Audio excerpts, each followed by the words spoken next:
few folks, and then we'll move into the consent calendar.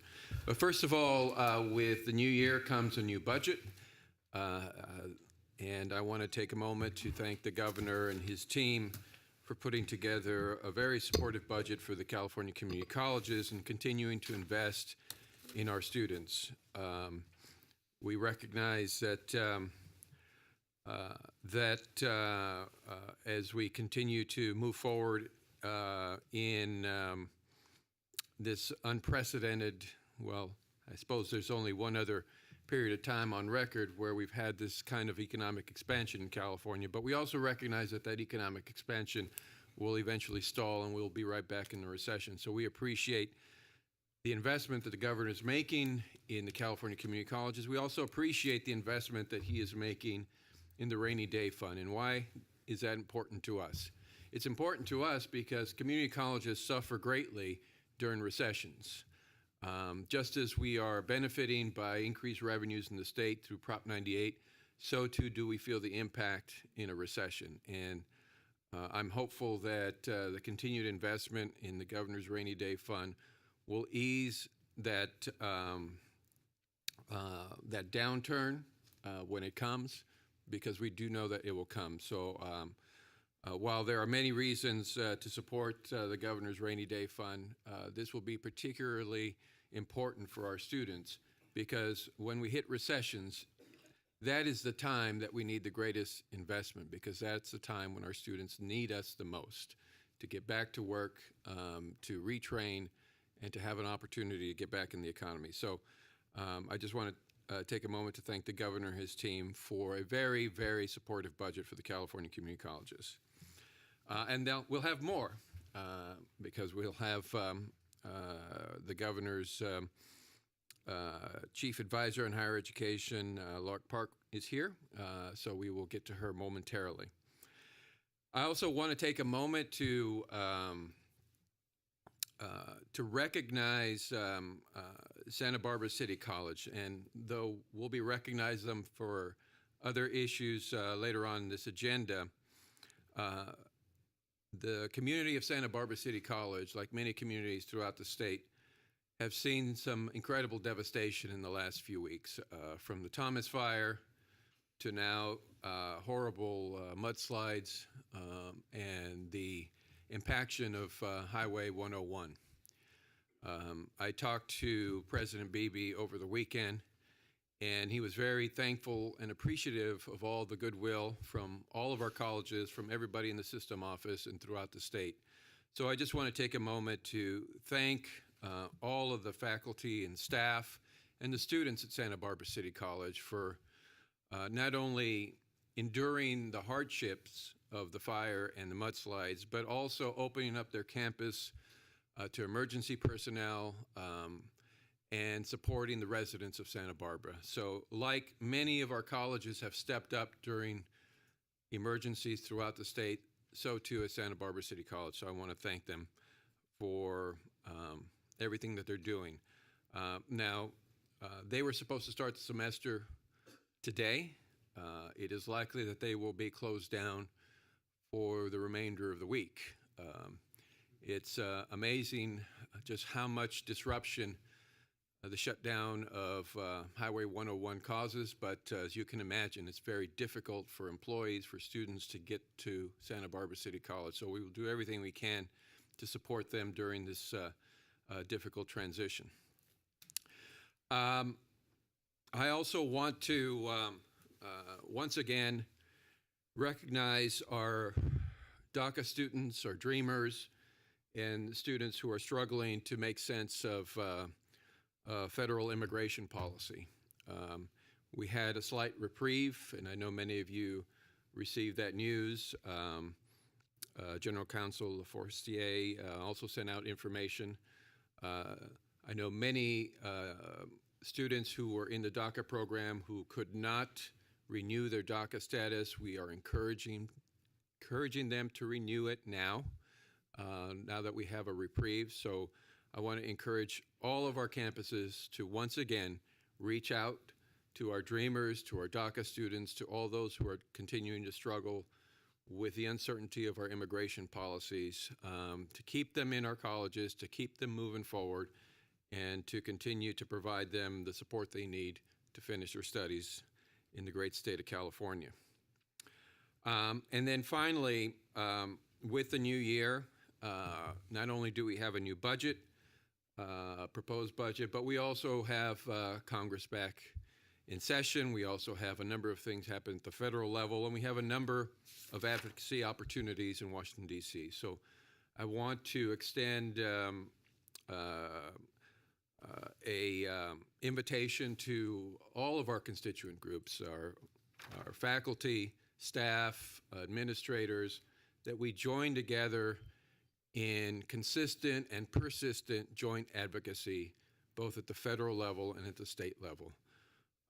In California, we have a number of great things happening with the California community colleges.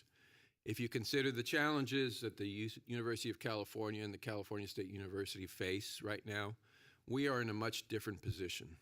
And so I hope that we can come together, and while we may have differences of opinions over details in the budget, we must recognize that this is a very, very supportive budget, and I hope that we can come together and advocate for every opportunity and every penny that we can for our students. Likewise, at the federal level, we must continue to push. We must continue to push to ensure that the principles and the ideals of the California community college system are supported at the federal level, and that we continue to do everything we can to help the administration understand the importance of supporting our more than 2.1 million students in California. So with that, I just have one more introduction. While they have not started officially yet, I do want to recognize and welcome Daisy Gonzalez and Christian Osmeña to the California Community College Chancellor's Office team. Daisy is our new Deputy Chancellor. Daisy, I know you're hiding back there somewhere. Please stand, say hello, welcome. In addition to serving in the Assembly Appropriations Office, Daisy has experience in higher education herself, and is a wonderful success story of our foster youth system. So we welcome Daisy to the California Community College Chancellor's Office. And the new Vice Chancellor of Finance is Christian Osmeña, who comes to us from the Department of Finance. Christian, say hello. Welcome. So with that, I will turn it back over to our Vice President. Thank you, Chancellor. And first up will be the consent calendar. And Paul, Vice Chancellor Feast, are you going to present that?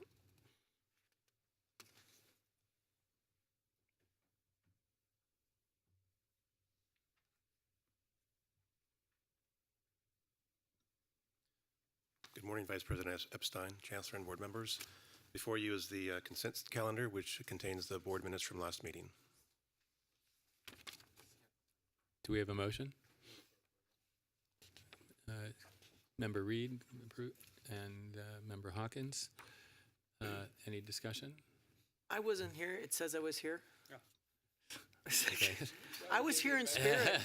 I did think of you on my honeymoon, but Okay. Well, I hope. I just thought you guys really thought I was here. I I hope know you you did, put that blow up poster, right? I hope you didn't cash your per diem check. Didn't get one. Okay. All in favor? Aye. Opposed? No. And as President Estolano walks in, I think we will. Okay. We want to jump to item 4.3 and welcome the governor's senior education advisor, a member of the Board of Regents of the University of California. We're honored to have Lark Park here today. And as Lark comes up to the mic, Lark has kindly volunteered to come in and say a few words about the governor's budget. Not only is this an important budget for us, but assuming the Constitution doesn't change, it is his last budget. I also want. We don't anticipate that, Chancellor Oakley. Thank you so much, President Estolano, Vice President Epstein, members of the board, and Chancellor Oakley. I'm really pleased to come before you today to talk about a couple of the governor's priorities in his very last budget in office. And I'll try to be brief in my comments since I know you have a very full day. Let me introduce myself. I'm Lark Park. I'm the governor's senior advisor on higher education policy, and I've been with the governor since 2011. I joined the governor's office from the legislature, where I had been a consultant for about 6 years, first in the Senate Health Committee and then in the Senate Human Services Committee, and had worked for the Senate Majority Leader and a Bay Area Assemblyman prior. So when I joined the governor's office as his deputy legislative secretary on health and human services issues, the state was in a big hole. This is 2011, remember. There was a $25 billion deficit, $17 billion of which was structural. This had followed even worse budgets prior. We had been in the worst economy since the Great Depression.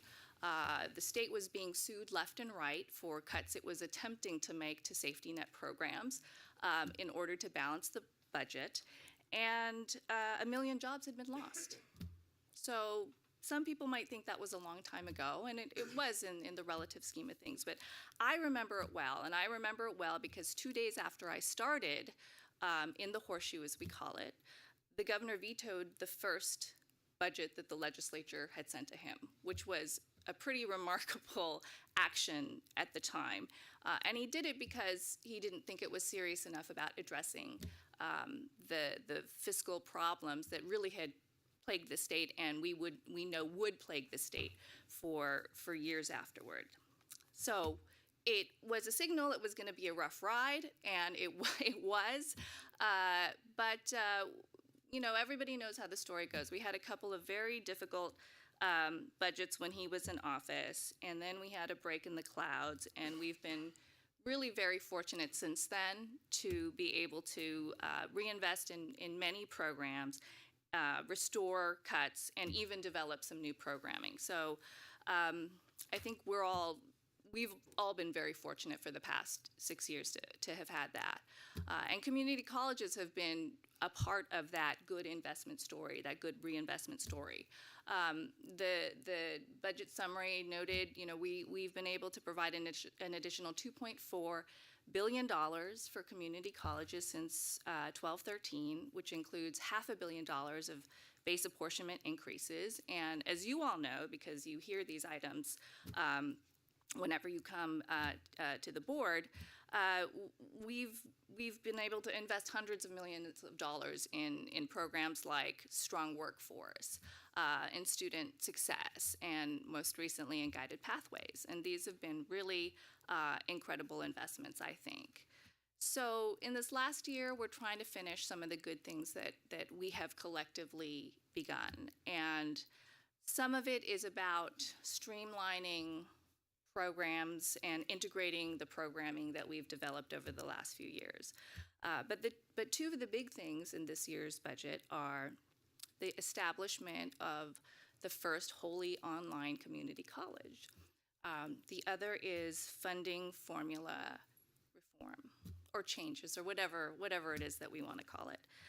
So in talking about the first online community college, I could talk about the governor's very genuine interest in technology and education, which is probably apparent to some, if not most of you. Just this abiding belief that technology really makes knowledge so much more accessible, and how we really experience that every day. How technology enhances the one-to-many or many-to-many learning relationships we have, and how we experience that every day. I could also talk about how the governor is really a big thinker and somewhat of a futurist, and you know it well in things like climate change, but it extends to the education area as well. So this is clearly the governor's proposal, though, but it's not really about the governor. When we engaged in this process, when the governor sent the letter to Chancellor Oakley, it was agnostic in many ways about how do we make these changes. And I think what we've gotten back is a tremendous proposal that does what we seek to do, which is really about helping millions of Californians have better access to educational and economic opportunities. So it's probably not going to be a surprise if I said most of the people in this room are fairly privileged. We're privileged to have achieved most of our educational goals. We're privileged to be in this room. We have day jobs that allow us to be in this room, or some of us, the day jobs require us to be in this room. But we think, we talk, we listen, and we try to make policies that work for millions of Californians who want the opportunity for higher education. Some of us might be in the instructional end of delivering that education, but most of us are not, and most of us are not on the receiving end of that education. And if we are, we're not on it like we know that most of the students are on that receiving end, with highly limited choices, severe lack of discretionary income, inflexible work schedules, transportation challenges, childcare challenges. These are things that all of you know, because the students currently experience that, and the ones who we're trying to reach out to also experience that. They're just not walking in the door. So this is basically who we're trying to figure out. So recently, my office had a meeting on the master plan, California's master plan for higher education. Some of you were there. Some will be invited in for future meetings. But I was struck by how something called the master plan could forget about so many people. It was a great document for its day and even enduring for many decades thereafter, but flash forward 57 years later, or 58 years later, now that we're in the new year, and my question when we talk about the master plan is, what about the rest of us? So that's the question we're trying to answer. Online community college is not the only answer, but it is the beginning of a response to that question. Where is the educational and economic opportunity that works for the rest of us? Now, some people I hear don't love our plan, and that is okay, because I believe it will get better in the coming months. And as proud as I am of all the efforts that this system has made on behalf of students, status quo isn't really an acceptable answer here. And so this is our opportunity to be relevant to millions of Californians today who are less privileged than we are, who are more vulnerable than we are, and really try to create an educational opportunity that has value and that chiefly works for them. And that's it. That's the proposal. I also wanted to say a few words about our funding formula proposal, which the Chancellor staff or the finance team here might have more to say during the course of the day, but I want to keep my comments brief here. We have to evolve. The era of funding seat time or just on the basis of who shows up is over. We know this change is coming. We know that it needs to come. And it's a matter of when and how and giving everybody ample time to adjust. But we have to move to a more rational system where there are multiple factors that go into the formula, and it has to acknowledge the proper role of financial incentives to be in place to get the outcomes we want. I talked to a lot of people about changes that need to be made throughout higher ed, and we are always told about having proper incentives and the alignment of proper incentives. So this is our effort to do that. So just in closing, I really do want to say thank you to Chancellor Oakley and Chancellor Harris before him, and the board and all the stakeholders within the community college system. Things haven't always been smooth, but we've made such great student-focused changes over the last several years. I think people have really stepped up to make a difference for students, and I hope this is a path that we can continue on. Thank you so much for coming and sharing those thoughts with us about the governor's budget. Thanks, Lark. So, Chancellor, have we already gone into the presentation on the budget? No, we're coming back. Okay. We're coming back to that. We just wanted to make sure that Lark had an opportunity to speak because she's got other business to attend to.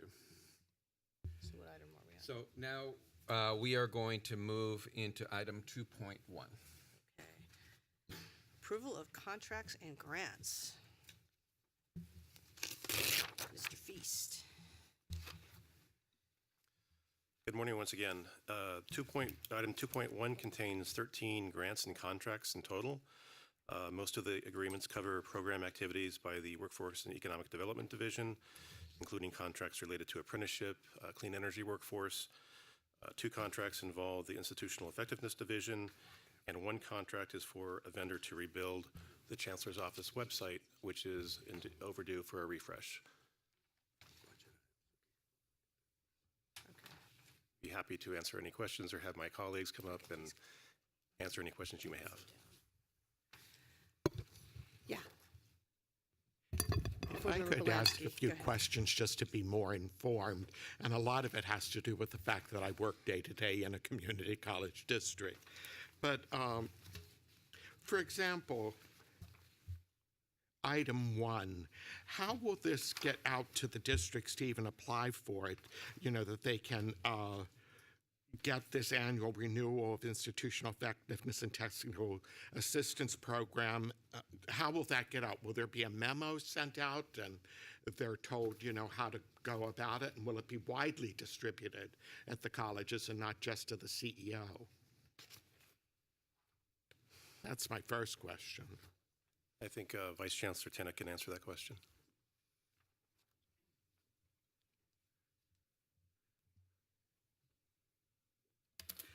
Good morning. Good morning. So this is just a renewal of existing contracts that we have with College of the Canyon and Chabot Las Positas. There's no memo needing to go out. We're just kind of normal operating business and So continue. it's ongoing. It's ongoing. And that's the same for number 2, Teresa? Correct. Okay. And also this strong workforce one in number 4, again, is that brand new or is that ongoing? Good morning, everyone. Member Belansky, yes, this is a renewal of the leadership portions that we use. For example, the CTE rebrand campaign that's funded out of this particular pot of money. And number 7, too, also? Because that one's important. It's got professional development opportunity funding. Yes, so this one is a federal pot of money that is determined by formula, and when the feds determine what the dollar amount is, we just calculate and then move the monies out to the locals. Okay. Any That's other it. questions? Vaughn, can you just stay for a second? So on that 7 and 8, that to be determined by federal actions, they just haven't come up with the formula, or is it waiting for congressional auzation, or 7 and 8 both have that to be determined by federal actions? Right, it's an administrative process, Okay. and then it flows to the California Department of Education, and they give us our actual numbers. Okay. Yes. When do we think we're going to know? Within the next 2 months, we hope. Okay, but we know it's going to exceed 100,000, then that's, so we're in essence pre-approving this without a number. Right. Okay, got it. One more for me, Yes. unless there's other. On number 12, this is the Prop 39 grant, and this is to LA Community College District. It was approved in July of last year, and now it's being resubmitted for new commencement dates due to delays in executing the initial grant. What happened? Yes, they had a change in personnel and had thought that they did not want to renew in this responsibility, but that has changed, so then we're renewing it with them. Okay, Good to know. thank you. Any other questions on the contracts and grants? I'll entertain a motion to approve. So moved. Okay, Belansky and Hawkins is the second. All in favor, say aye. Aye. Aye. Okay. No opposed, no abstentions. Motion carries. I think we want to go. You want to go to the budget? Well, I think there may be some questions that members have.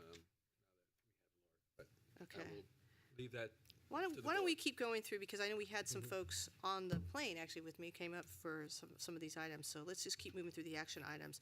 Item 2.2 is the Board of Governors campus visit for 2018. Chancellor Oakley, Yes, I'm sorry, Paul. Okay, but that's okay. I'll just jump in. We've reached out to Southwestern College in Chula Vista, President Kindred Murillo, and she is interested and excited about the possibility. So that's what we would propose for the September 2018 visit, a trip to Chula Vista. yeah, though we were in Santa Ana just this last fall, we haven't been to San Diego in quite some time, and it just seemed like certainly a good time to try to do that. So hopefully folks don't object to that. I don't know if there's any comments on where to visit, but certainly since I've been on the board, we haven't been to San Diego, and it looks like this. Yeah, so that's a few years. Yeah. Board Member Haynes. As a relatively new member, and I need to caveat this, I recognize that all 114 colleges have something to offer this board in terms of a visit, and that we only have so much time sort of to do that. But I'm also wondering, to what extent are some of the sort of programs that are outstanding at some of our colleges, do we take a little bit of that into account when we're, and I realize it's this north and south thing, but are we taking into account some of the things that make the college distinct relative to our visit, or pertinent in some respect? Certainly from staff's point of view, we try to provide options to the board president, the vice president, that highlight the issues that are going on with regard to the vision for success. And so we offered several campuses throughout the state that we felt are either doing exciting work or are highlighted by the vision for success in terms of some of those areas of the state that have had persistent completion gaps, achievement gaps. So we try to highlight the issues that have been before the board. Thank you. Any other thoughts? There's also the consideration of trying to make it accessible, easier for the board and the staff to get to. You know, I had this dream about going to the far north, but I've been dissuaded from that because of the cost and logistical difficulties of getting folks up there. So just taking a look at the calendar, it looked like we hadn't been in San Diego in a bit, and that would be a good place to visit. Yeah. And it's important to know that Southwestern is south of San Diego, and it's a two-college district. So, and I'm looking at the history here that we probably haven't visited the campuses south of San Diego. South of the 8. South of the 8, yes. And although City County. College is south of the 8, City College of San Diego is south of the 8. I used to live in San Diego. So I definitely would welcome the chance to visit Southwestern College and move to approve this, if I may. Great. Tom, did you? No? Okay. All right. So I'll just entertain a motion to select Southwestern.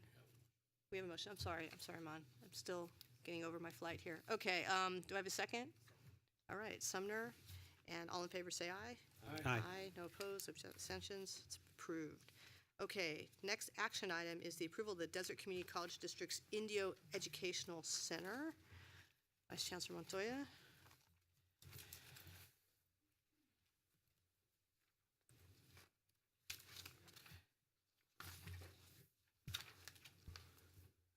Thank you, President Estolano, Vice President Epstein, Chancellor Oakley, and members of the board.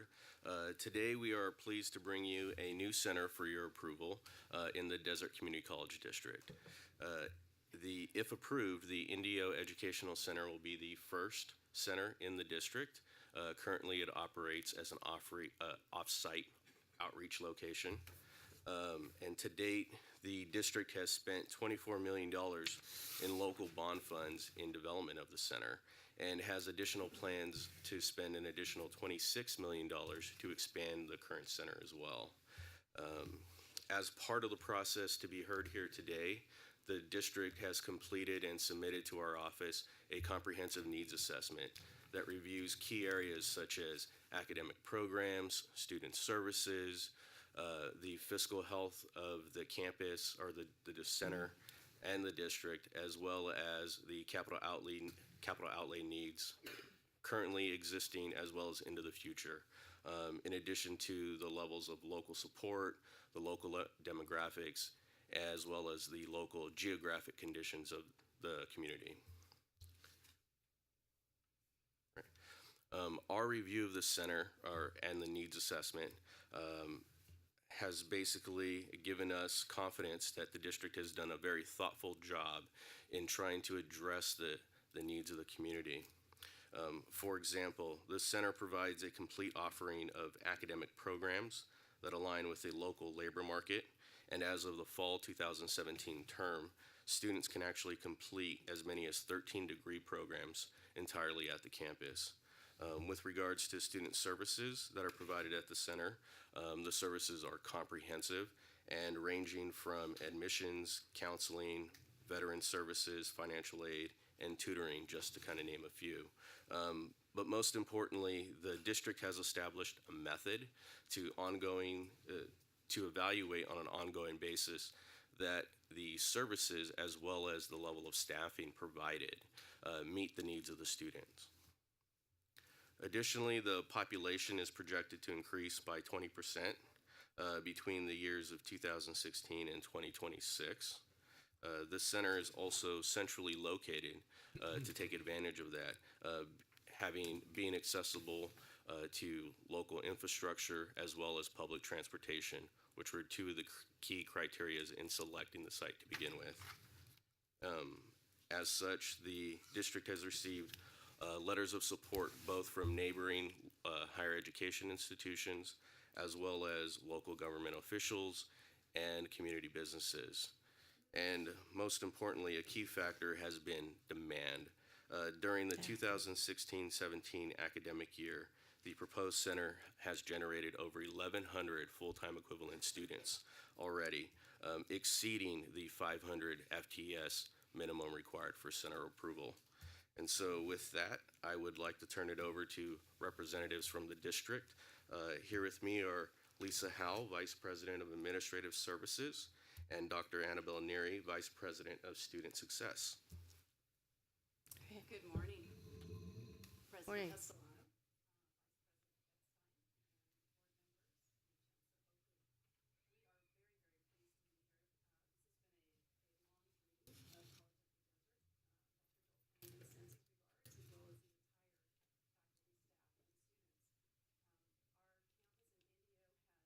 Expanded, oh, there we go, thank you. Our campus, I'll do my inside voice now. Our campus in Indio has exceeded all of our expectations as far as enrollment and serving students. And in fact, we are in escrow to acquire a site, partnering again with community members, the city of Indio, a site directly to the north of the site. So we're going to expand the site and put up another 40 to 50,000 square foot educational facility. I can talk all day about the facilities, but I know what really matters are our students. So I'm going to turn it over to my colleague, Vice President Annabelle Neary, and she's going to give you a little background on our students and who we're serving. Thank you. Good morning, buenos dias, President Estolano, Chancellor Oakley, Vice President Epstein, and Board of Governors. Thank you for the opportunity to speak today. I just want to share a story of Indio. It's about 95 to 96% Hispanic Latino. A good portion of that community were migrant workers, have no access to education, with less than 5% with any educational attainment, including high school. So what we did is open the doors to a community who's been begging for education for decades and created a really solid partnership. And not only we serve the entire community, from our non-credit programs to our migrant workers, to our first generation students, to our families whose uncles, aunts, mothers, parents said, I can go and get educated as well. And what was really interesting, the day we opened the doors to this Indio campus, people always say build it and it will come. But as we know, with economic up and downturns, that's not necessarily true. What we did at College of the Desert under Dr. Kinnaman and the board's leadership is research the community and the needs. So we studied what courses they were taking, what labor demands there were, what jobs were available and they were interested, who were the small business owners, and we studied about 6,000 courses of course-taking behavior in that community and decided instead of we telling them what they need, they told us what they needed.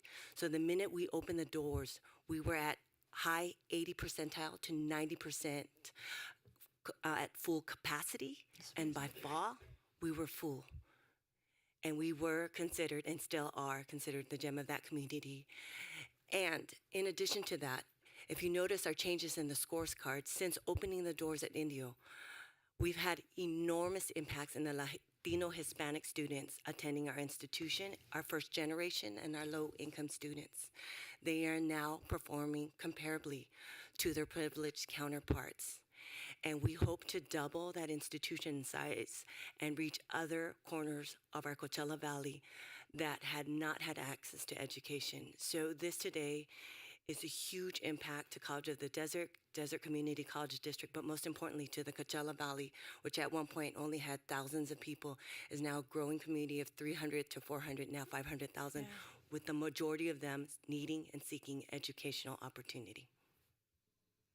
Thank you. That conclude your presentation? Yes. Great. Well, thank you so much. This is a very exciting moment for College of the Desert and for the people of Indio. Let me see if there are any comments or questions by the members of the board. Haynes, Belansky, Fawn. Go ahead, Board Member Haynes. So I'm in absolute support of this action, and your justifications are above reproach. So that's not my question. And that there's a need, that's not my question as well. But I was looking at table number 1, which is the Department of Finance's projections, and was very interested in why the expectation, my question is, what do you attribute the projected loss of FTE this fiscal year and following fiscal years? Is that more about what students are able to take in the courses? Because I see that there's an increase in enrollment, but that projection still is lower in the next few years. So I'm happy to answer that because I looked at that very same table. And it isn't that we're projecting a lower FTES. It is that when those projections were done, that's what it was. We've now exceeded that by over 200 FTES and expanding still. So at the time that we have to submit the report, you can see the need and the demand that has been met. We've offered classes in the evenings on Saturdays, and it's been well received. So thank you. Board Member Belansky. In becoming, again, thank you, as Member Haynes said, for a wonderful presentation, for the information we've been given. In going to an educational center, that will change the funding formula for the center, which would then give you more opportunity for students. Is there also a step for accreditation that has to be done with regard to this? So it just so happens I'm the accreditation liaison officer, and the answer is yes. So we did a substantive change proposal. We did the initial form as You've done it already. Yeah, and there's a new process. So there was a step 1 and step 2. So they confirmed the substantive change proposal for change of location and 50% or more of offering of multiple instructional programs. And we're now at the next step for the comprehensive submission. So we're in. And one last question. in the narrative we were provided, there are a number of student services areas and programs that are mentioned. I don't see DSPNS, and DSPNS is very dear to my heart. So we're actually really proud of kind of the student services offering. So it does include DSPNS, EOPS, CARE, and CalWorks, but we also offer services in food insecurity. We have food distribution out there once a month, and we are opening our recently approved food pantry option at the Indio campus.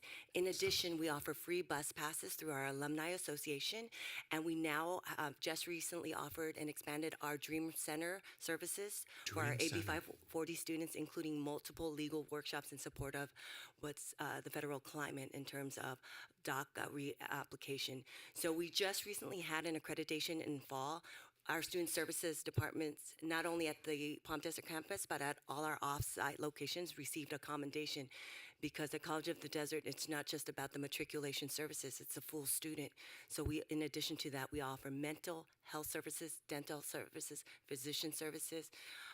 If it's about having the students stay at that location and get whatever needs they need met, we offer it, including DSPNS. Excellent, thank you. Thank you. Board Member Fawn. Thank you. I was actually really impressed by the well thought out and the thorough assessment that you provided to us in this booklet here.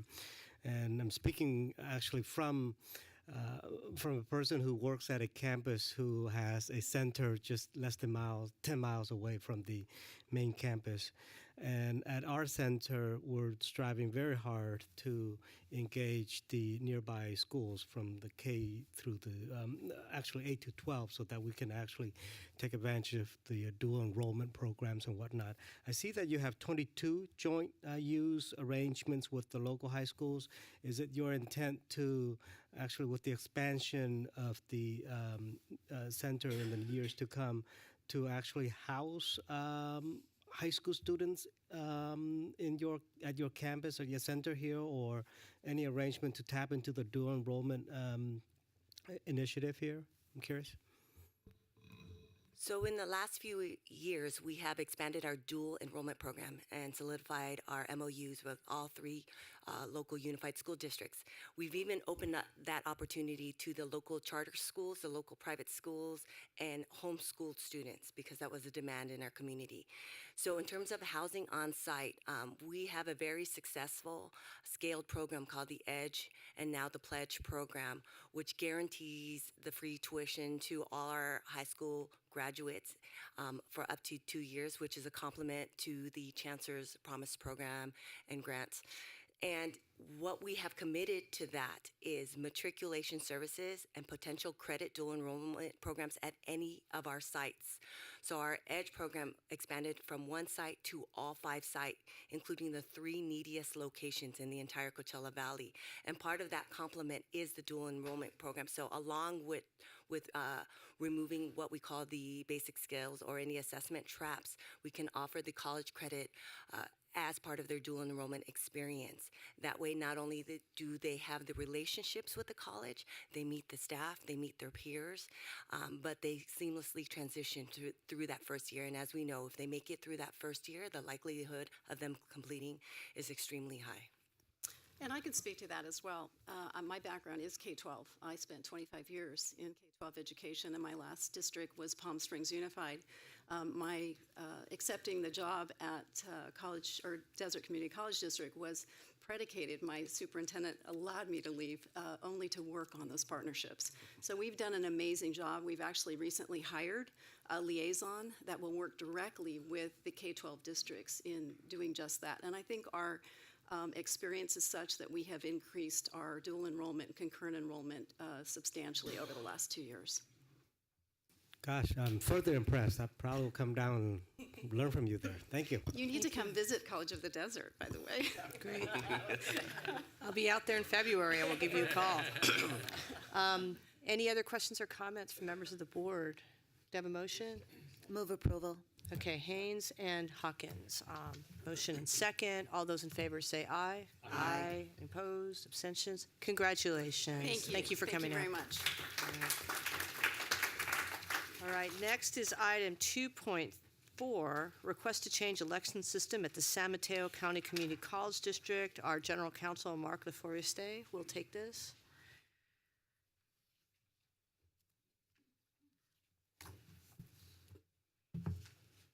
How you doing?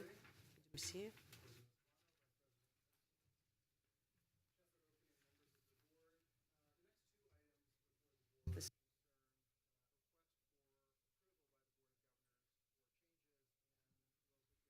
Is your mic on?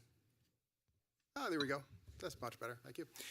The next two items that we have are requests for approval by the board for changes in local election systems. The Education Code allows the governing board of a community college district to change from an at-large election system to a by-trustee area election system. General Counsel's Office has reviewed the submissions from San Mateo Community College District and Antelope Valley, and it appears that each has met the criteria for BOG approval. They have adopted a resolution of support. They have divided their territory into trustee areas. They've established an election process and trustee areas that reflect substantially equal population. The materials that have been provided to the board in the agenda have been prepared by the local community college districts, and representatives are here to make a presentation and respond to any questions that you have about the process. So from San Mateo Community College District, we have Ron Galatolo, the Chancellor, and Mitch Bailey, the Chief of Staff, and they're here to answer your questions.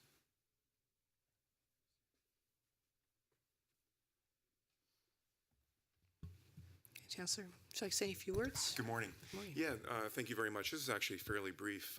This is an exciting time for us. The board and staff have been studying this for about 3 years now. And just like any typical election process, you can imagine that there was concern by the elected incumbents about how these districts would look. Right. I have to tell you, the district took a very bold move, and the trustees themselves. They asked the demographer to actually ignore trustee areas that currently exist and to look at the greatest impact we would have with these underrepresented populations. We only had one such district in our county, in the North County, but they said, let's try and maximize this throughout the entire county. And in doing so, it came back with a map that put 3 of our existing trustees in one district. And they actually approved that. So 2 trustees will either leave the board or actually vie for that same position. One trustee's term ends in 2018. So that trustee would either have to move to a different district or leave the board. And then in 2020, we have 2 other trustees that would potentially be running against one another, or not sure how that will work out. But it's a pretty bold move when you see trustees that have worked very hard and have been very diligent in support of our district for a number of years to say, let's really do what's under the CVRA, which was really designed to maximize the district versus at-large impact. So I really commend our board for taking that bold move. Great. Thank you. Any questions from the Board of Governors? Thanks for the map. The one in the book was not readable. This is definitely helpful and a bit of an improvement. No comments from the board, no questions. I'll just say this is an important day. We have these come periodically, and this is, thank you for sharing that story with us about the trustees. This is one of the most important things any district does, is to ensure democratic representation. And, definitely took a look at the numbers and the variance, and this looks entirely in order. Nice job, Mark, with your team doing the analysis. If there are no further questions, I'll entertain a motion to approve. Okay, Board Member Belansky, I need a second. Board Member Sumner, all those in favor, say aye. Aye. Any opposed? Any abstentions? Thank you very much, and regards to your trustees. Thank you. Thank you. Okay. Our second is Antelope Valley Community College. Right, same exercise with Antelope Valley, and Ed Knudsen, president of the Antelope Valley Community College District, is here as well. Yeah. Thanks again for the improved map.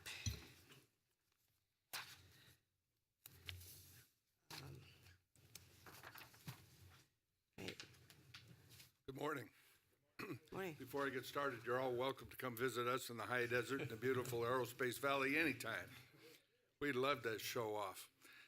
Having said that, our board started a process in September of 2015 by hiring a demographer and looking into the challenges of going to a by-area voting process for a rather large geographic district that is oddly shaped.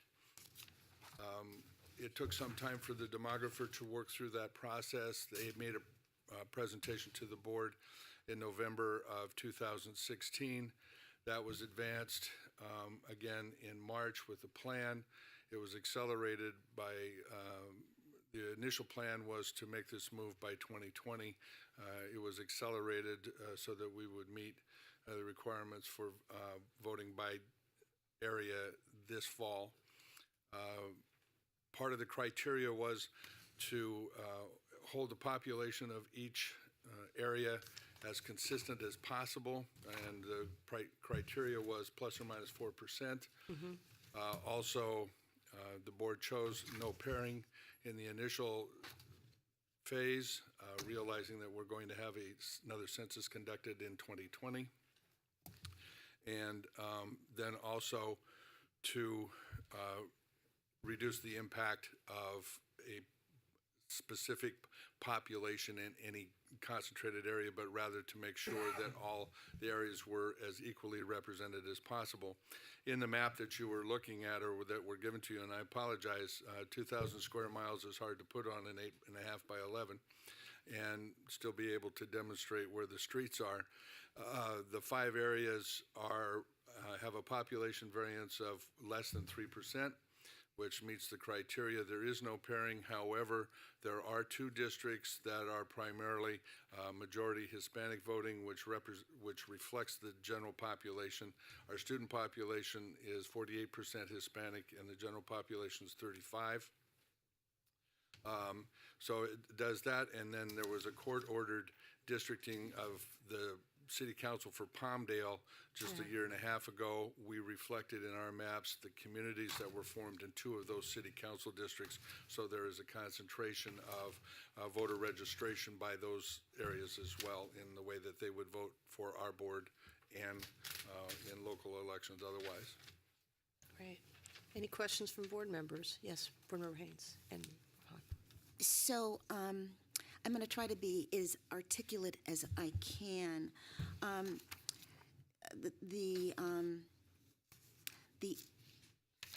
The areas in question, I mean, obviously, there is a large Latino population, and this is more than timely. It should have probably happened long before now, to make certain that the representation on the board reflects the communities being served.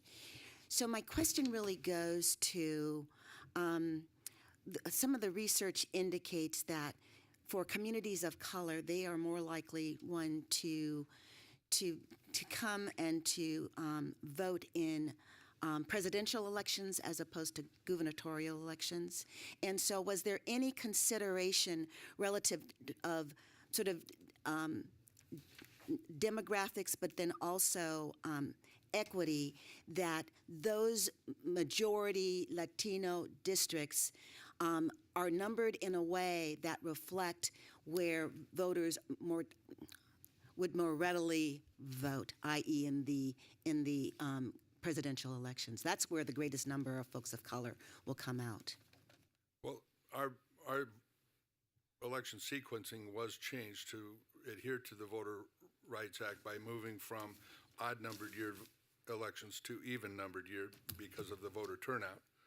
The way these districts are, there are 2 majority Latino districts that are formed by the map, and the sequencing is of those board members who would be up standing for election in 2018 were elected in 2013, and they were extended by 1 year because of the forced move to the even-numbered year votes in the general election in November. So the opportunity, I guess, in answering your question, is that the greatest opportunity for voter turnout is being afforded.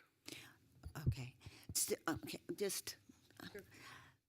But what I am trying to get at, in 2018, it's not a presidential election, and so therefore, the numbers are not going to be quite the same. If history tells us anything, then they're not going to be the same. And so really, so what you're saying is, you met that criteria, but you did not take into account when folks of color really kind of show up in great numbers, so that they really have a voice, could have a larger voice, I guess I would say, in who they elect. I would have to defer to legal counsel on that because I don't know what the process would be from changing the election sequence of 3 trustees to allow for a greater turnout or a greater turnout in a presidential election when we had rotating terms. I'm trying to. So having had some experience in that, it would mean really changing the numbering in a sequence in a way that would be representative, and I guess that's what I was trying to get at. You did change the numbers, and I will recognize that piece of it, and I really don't mean to be argumentative. It's just that for so many communities of color, trying to maximize their participation means sort of working outside of the box, and I'm just trying to figure out to what extent you were able to do that. Well, and I understand your question. I'm not sure what the implication would be of changing the sequencing of the people that stood for election who have already been seated for 5 years. I don't know to extend and change that where 1 or 2 of them may have to serve for another 3 years or 2 years, so they would be 7 years in their seats without standing for election. That would cause, I think, a problem and possibly a legal challenge. I can tell you that the Latino communities and civic organizations, community organizations, while they preferred a different map, they did say they had no objection to this map. I appreciate that. Thank you. I can. That's okay. Mine's just a quick question, which is, what is your current ethnic makeup of your board? Right now, ethnic makeup is they are all Caucasian. They're all white. Just prior to that, prior to my arrival, a fellow was African American, Earl Wilson, served on the board for 32 years. Yeah, my question was just with looking at this. Excuse me. I love how the age group. I don't feel 20 to 60 is the population as far as the average age. I feel sort of young, I guess. But what I'm trying to get at is there a lot of people that want to get on the board of trustees? I mean, it's like how many people are pounding on the doors for all the kudos and all the lamplights of everything you get to be a trustee member? So does that give you a limited resource pool? I mean, it's not like you're going to have everybody pounding on the door to want to do that. We typically in the at-large elections have had 4 to 6 candidates for 2 to 3 seats.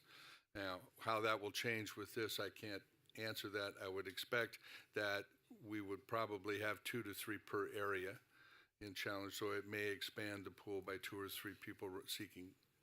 Yeah, I mean, I'm really impressed with this report because it's like just getting people to vote. It's like just get out there and get involved. We need to get more of these people to vote, and then just a pathway to helping them out. So, but I really appreciate this report. So, I live near you guys, so I know the geographical roads, getting things. It's crazy. It's not like it's a simple little.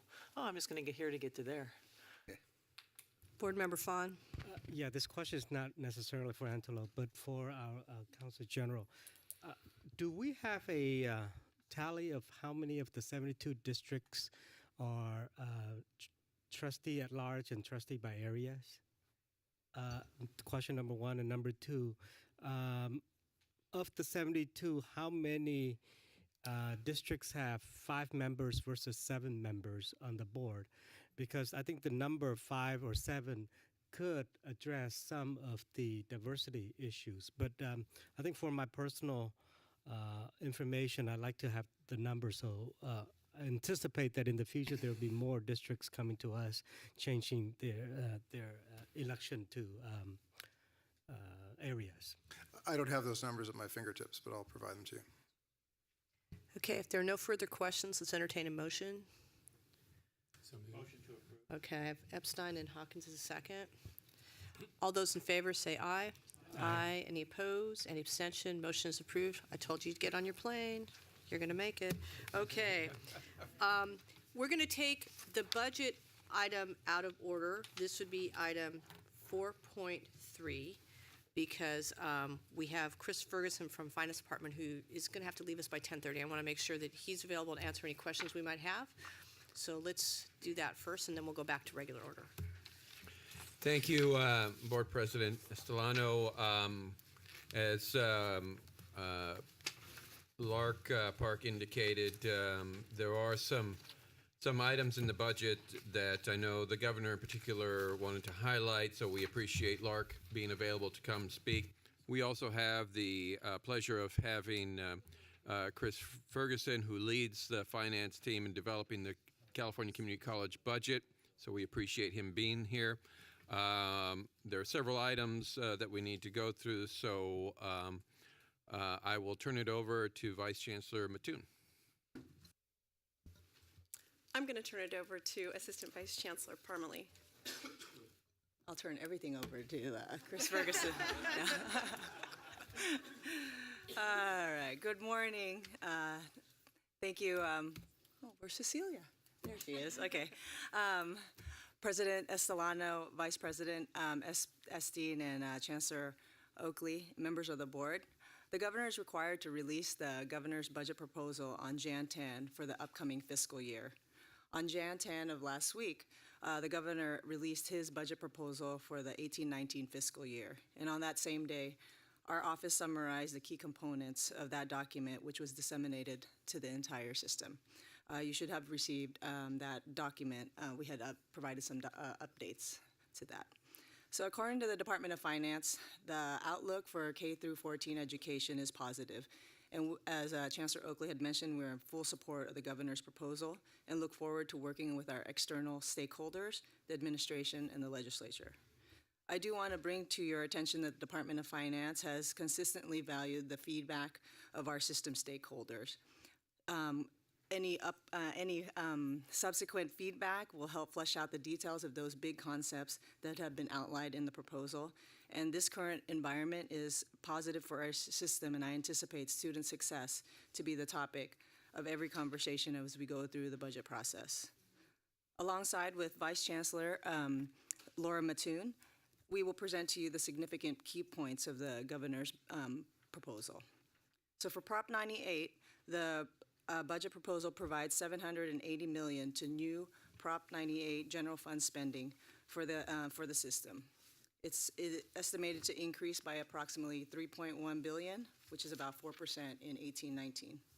Traditionally, the system receives 10.93 of the Prop 98 guarantee. We are expected to receive that same amount going forward in the upcoming fiscal year. In the budget proposal's executive summary for higher education, the governor brings attention to some key priorities. Number one, to keep students' costs low, to promote new technology and innovation, and to improve graduation rates so that students achieve their educational goals. The administration applauds the system for adopting the vision for success. In response to that, the budget's proposed investments in our system focus on advancing the system's new strategic goals and building upon the student success investments of prior budgets. I wanted to start off with one of the most significant expenditures, which is $175 million to support each district's transition to the new student-focused funding model.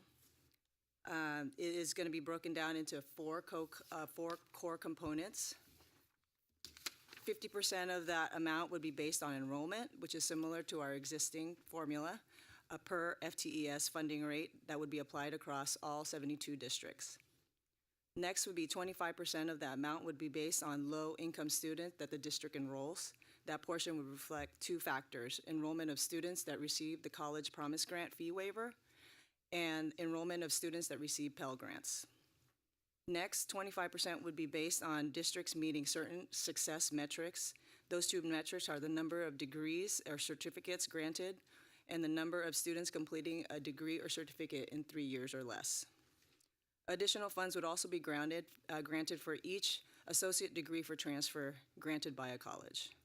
Last but not least, a hold harmless provision has been built in, and during the first year, each district would be held harmless to the level of funding received in 17-18.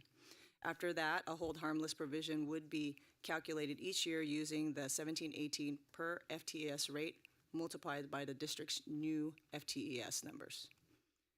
Upon adoption of the new funding formula, colleges are required to incorporate the goals of the Vision for Success within each college's Ed Master Plan and align its budget with the Education Master Plan. The Chancellor's Office is expected to consult with stakeholders to develop a proposal by May revise on which categorical programs to consolidate. This is intended to improve the incentives for districts to focus on improving student success while providing district the local flexibility to do so.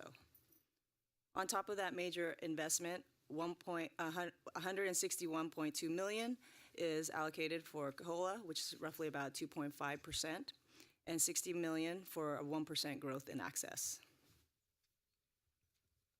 I'm going to cover the next two items in the summary document that was provided. First, I'll go over the changes to educational services. The governor's budget proposes $46 million to support the implementation of the California College Promise program. You'll remember AB 19 by Assemblymember Santiago was signed last year. This funding will support the full implementation of that program. I think it's important to note that the governor's budget summary highlighted that funds that colleges receive do not need to be spent on buying out tuition for students who don't meet the requirements of a Board of Governors fee waiver, but could be spent in other innovative ways to improve outcomes for our low-income student population. The other thing I would note is that the budget highlights the importance of slowly transitioning from a 12-unit full-time status to a 15-unit full-time status or 30 annual units to truly support on-time completions for our student population. The next thing I'll cover is the governor's budget proposes to consolidate two financial aid programs that were created by the legislature over the last 2 years. The first is the Full-Time Student Success Program. That program provides students who are Cal Grant B recipients with an additional $1,000 per year if they enroll in 12 units. The Completion Grant Program, which was created last year, provides up to an additional $2,000 for students who are Cal Grant B recipients enrolled in 15 units. What we've discovered through implementation of these two programs is there's some complexities because we're talking about similar student populations, but the program requirements are very different. The proposal is to try and consolidate those programs so it's easier for the colleges to administer and then increase the grant amount. So under the governor's proposal, a student at 12 units would continue to receive that $1,000 per year or $500 per term, but it would incrementally increase going up from 12. So for example, at 13 units, it would be $625 per term. At 14, it would be $950 per term. And then for 15 units, it would be $2,000 per term.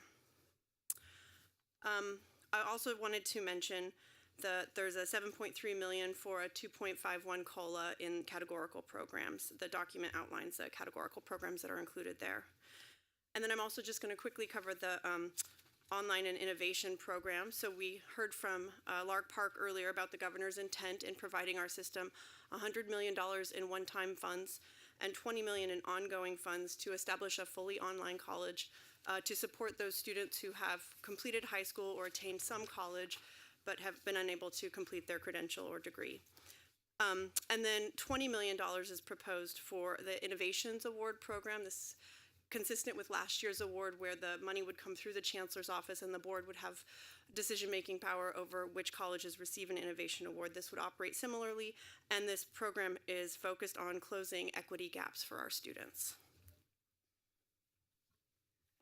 I'm going to cover workforce and the proposals that were included in the budget.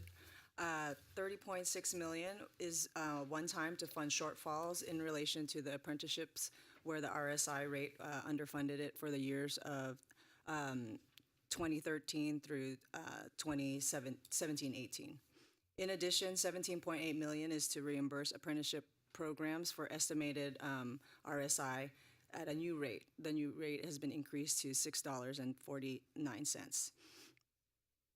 $2.5 million for a COLA in adult ABG, adult block grant program, the AEVG, and $5 million to develop a unified data set for adult learners serving through K through 12 and the Chancellor's Office, the Community College AEBG Consortium participants.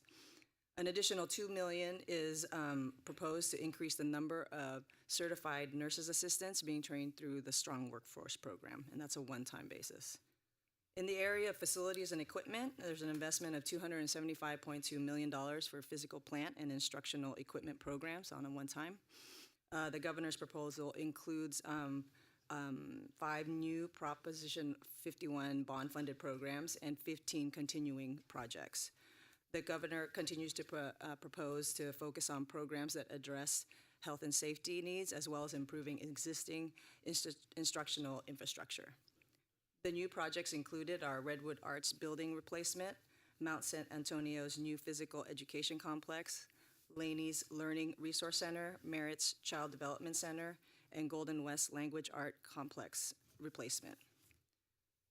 The governor also invests $2 million of general fund to fill 15 vacant positions at the Chancellor's office to support the initiatives and investments made in the system.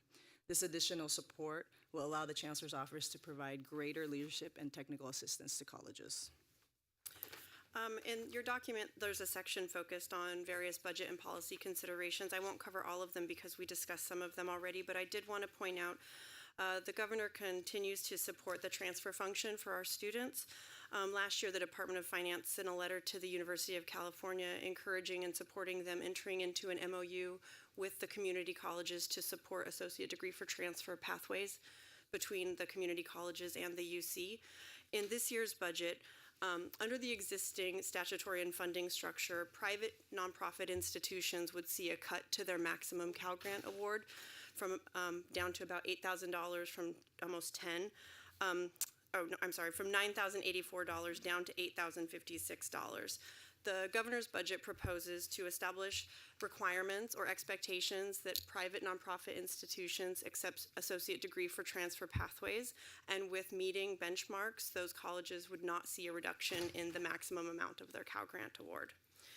And then finally, I was going to mention that the K-12 budget also includes a proposal that aligns nicely with our strong workforce system. It would actually implement at the K-12 level a similar investment in career education programming and works to align it to the existing regional sector navigator approach that our strong workforce program includes.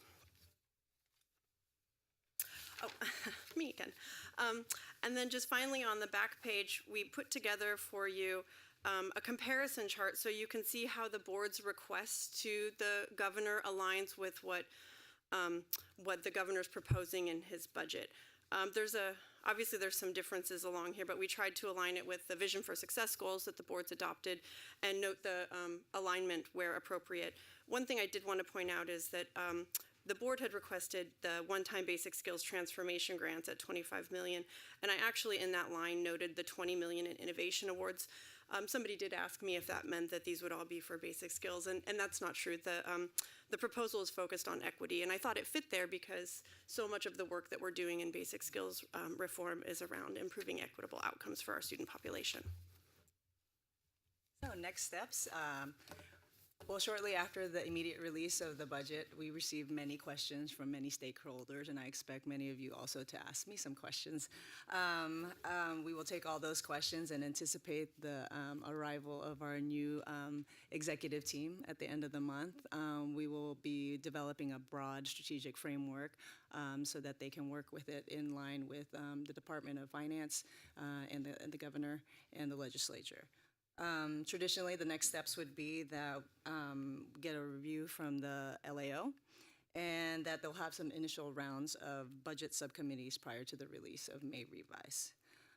That concludes our presentation. So if you'd like, we can take questions. We did, though, want to introduce Chris Ferguson from the Department of Finance, who has been a great collaborator on this work, and then offer him the chance to make any comments. And then he's also here for questions. Got it. Sure, Chris Ferguson with Finance. My comments will be focused primarily on the funding formula reform.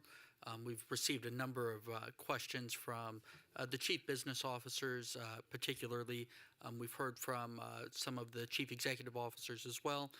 In particular, the funding formula is composed of 3 components: a base grant, a supplemental grant, and a student success incentive grant. I think Assistant Vice Chancellor Parmalee explained the particular components of those 3 grants. In particular, on the base grant, it will operate substantially similar to the current enrollment-based formula. except that the rates are reduced. So what that means is stability, restoration, COLA growth, those will continue in that particular component. On the supplemental grant, we would be looking at the number of California Promise Grant eligible students, the number of the cohorted base of Pell eligible students, and we would use lag data to produce that particular component. That particular component would be effectively multiplied against a weighted percentage of the 4-credit base grant. And stability, caseload adjustments, and COLA would apply to that particular component. Similarly, in the Student Success Incentive Grant, that would be based upon degrees and certificates in total, as well as a cohort-based or 2 to 3 year cohort of students that are completing their degrees or certificates, as well as a fixed amount per associate degree for transfer granted by each college using lag programmatic data. It would be multiplied against a weighted component of the 4-credit base grant. Similar to the current model, stability, growth, COLA would be applied to that particular component of the formula. In total, there would be an absolute hold harmless to what districts call their total computational revenue in 2018-19. That means no district will receive less in total computational revenue year over year from 17-18 moving into 2018-19. And then prospectively, starting in 2019-20, it would be converted into a per FTES hold harmless that would be multiplied against the district's new FTES levels. So in particular, I think what this formula does is it incents a couple of priorities. It incents additional support for low-income students, and it rewards colleges for progress on improving student success metrics.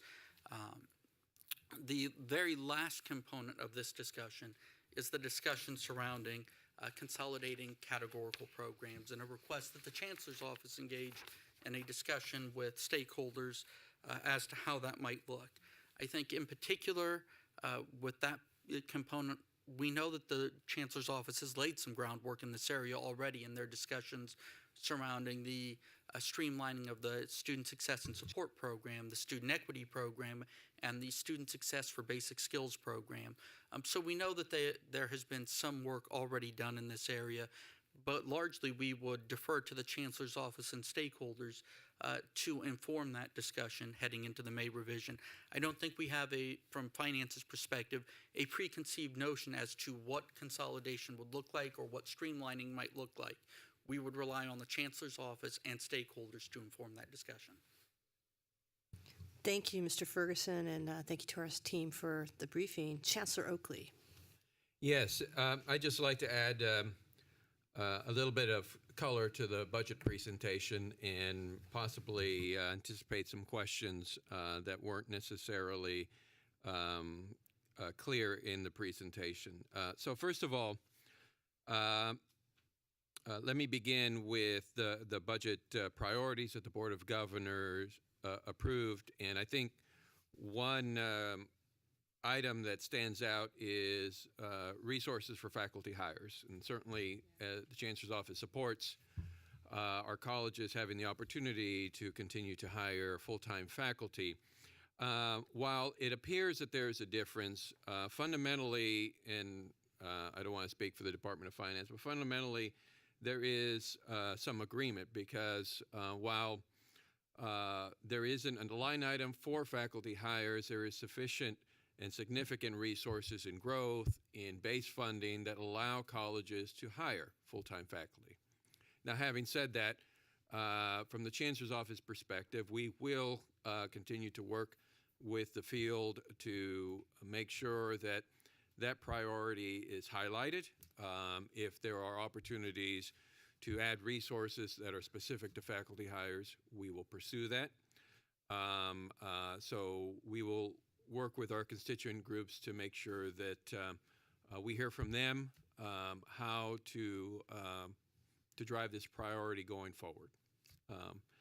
The other is there isn't specific line items for veterans or students' basic needs or some of those other priorities. There is an entire budget process that we are going to engage in with the legislature. Some of those priorities will surface with the legislature, and we will work with them if there are opportunities to add resources to this budget or to suggest additional resources to this budget that target those Board of Governors priorities. That is what we will advocate for. If you recall, in the last budget round, we saw some success at the end of the budget with some of those priorities, particularly around veterans. And then with regard to the categorical consolidation, as well as an underlying theme for the budget, I know many will immediately react with concern over categorical consolidation, but we have been hearing from the field time and time again that they would like more accountability for the funds that they have in their budgets. This is an attempt to begin to work down that road and to allow colleges to have the flexibility to deploy resources in the manner that best suits their community. There is a lot of resources in our categoricals that have grown over time, whether that's student success, equity, or basic skills, as well as strong workforce. So we're going to work with our constituent groups to best understand how to provide colleges that flexibility through consolidation of the categoricals and through streamlining. I hope that we take this as an opportunity to further advance the concepts that we've been talking about with our colleges. Our colleges have been clamoring for more freedom to deploy resources. I think we can do this well while protecting the groups of students that are, in some cases, the root of some of those categoricals. And then finally, with regards to the funding formula, we have already put together a group of chief business officers that has been looking at the funding formula. The reason we initiated this conversation is because, again, most of the colleges are suffering from enrollment decline. And our funding formula does not reward colleges for work outside of just enrollment growth. And our colleges are looking at the vision for success, are looking at implementing guided pathways, and looking at the funding formula, and there's some obvious disconnects. We want to engage in a conversation with our colleges and with our leadership on how to best align the resources with the direction our colleges are going, and that colleges are making good decisions based on a funding formula that rewards the kind of outcomes that we all want to see for our students. By no means would I consider this a performance funding formula. We have learned a lot from other states about what works and, more importantly, what does not work. Our state currently has a funding formula that rewards one outcome. That is growth and enrollments. What we'd like to do is engage in a conversation about how we shift that. I think the Department of Finance has given us a great first opportunity to look at a different funding formula that rewards the kind of outcomes that we want to see. I have asked the CEO board to pull together a working group to help inform us about the institutional impacts of any funding formula change, and also advise us on categorical consolidation. Likewise, the chief business officers will continue to work in their working group to advise us on those impacts of the funding formula change, and we will also extend to our faculty and staff through the consultation process and through other processes that we have to learn about what this means.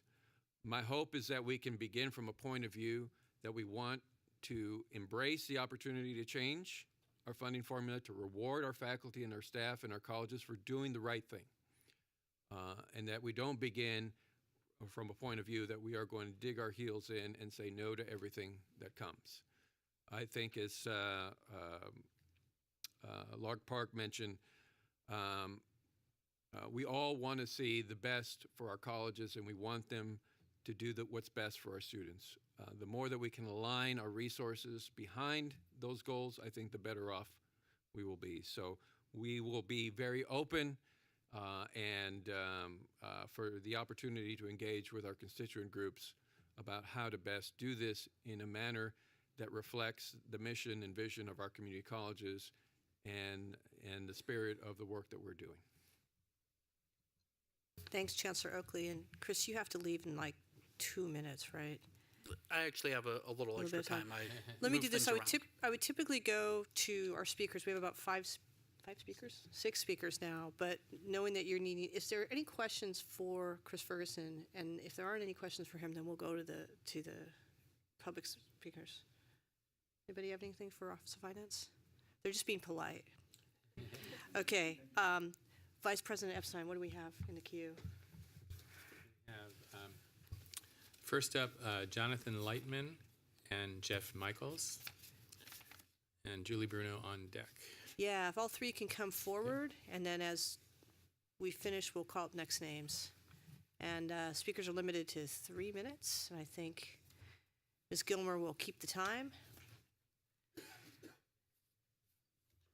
Go ahead, Jonathan. Thank you. Good morning, President Estolano, Chancellor Oakley, members of the Board of Governors, and Happy New Year. There are many items in this budget for your consideration, and I hope not to be redundant with my colleagues. So obviously the major ones being the funding formula, online college, college promise, and whether there are resources sufficient for the hiring and support of faculty. What I do want to limit my comments to is about the consolidation of categorical programs. And I appreciate the Chancellor's remarks in this arena to suggest that the conversation has already begun on such items as the reporting for student success and equity and strong workforce, to see if there's a way that those can be streamlined to make it a little bit more coherent. What I would like to do is to caution you against a wholesale consolidation of categorical programs in the name of greater flexibility. By and large, categorical programs start because the local level fails to address a problem. Now, whether these programs continue is based upon their track record. And so what is appropriate is for this body on a somewhat regular basis, let's say every 5 years, to evaluate the track record of the categorical programs and to see where the reporting requirements and such need to be examined, if not altered. However, a wholesale consolidation, just simply in the name of flexibility, has a whole other degree of problem, including the idea of taking programs with established need and established track records and eliminating accountability in the wake of flexibility. Now, full disclosure, FAC has had a contract for many, many, many years to represent the interests of the Extended Opportunities Programs and Services organization, and we're very proud of that arrangement, because this program has been evaluated and has been validated by the RP group for creating outcomes that are exactly in line with the vision for success. And to the extent that that it is decategorized in the name of flexibility, what we're going to end up doing is pit one group of vulnerable student against another, particularly in an economic downturn.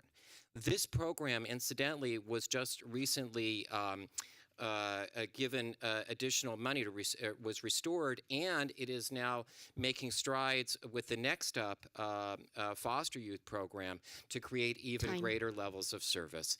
Thank you, and we look forward to this conversation. Thank you, Mr. Lightman. Jeffrey. Okay, hi. I'm Jeffrey Michaels with California Community College Independence. I just want to comment on process a little bit. I hardly know where to start. I had my daughter's bat mitzvah this Saturday, and I got up to give my speech and said I was not going to speak. I was just going to cry for 3 minutes. And feel a little bit like I just want to come up and grumble for 3 minutes. I'm catching up to the details, but I don't understand how reactive we are. We get together as constituency groups on consultation council at the Council of Faculty Organizations. We meet with the Vice Chancellor of Finance. We come up with a system budget request. The governor's budget looks nothing like the request. And then we wind up reacting to these proposals, which are huge proposals. And as much as I favor reform in the system and change, and I think a lot of faculty think that our funding formula could be changed, where is the discussion prior to the budget proposal? I appreciate the Chancellor's words, but I also know that at my college, at Diablo Valley College this semester, we had a big argument about full-time hires. We have about 50% full-time faculty in our district, and we're fairly healthy financially. We have good reserves, and yet the college is not replacing all retirees because they fear some of the so-called soft money that we used to hire some faculty positions in the last few years, student success and equity money. So hedging bets against the future, fearing what will happen with categoricals, we will actually see our full-time, part-time ratios decline. I think if you ask educators in the system, they will consistently tell you, and there's just an overwhelming body of evidence, that the biggest weakness in the system is how many part-time faculty and how unsupported, and these freeway flyers that are teaching at several institutions. And I don't see this being addressed in the budget, as much as it's true that the COLA allows us minimal opportunity to address it. I just don't see the relationship between what we are requesting and what would have the biggest and most reliable impact on student success, and the annual budget allocations coming from the state with reforms that we've never had an opportunity to discuss before we see $100 million, $170 million directed towards them. So as an advocate, I can't believe how out of the loop I feel. People ask me to respond to proposals that have never even come up for conversation until they're already the governor's budget. And I think as a system, we need to be very worried about that. We do not seem to be driving the process of education reform. We seem to be reacting to it and trying desperately to adjust what we're doing at the colleges, with a lot of guesswork involved, to catch up to funding models rather than funding the things that we really think work.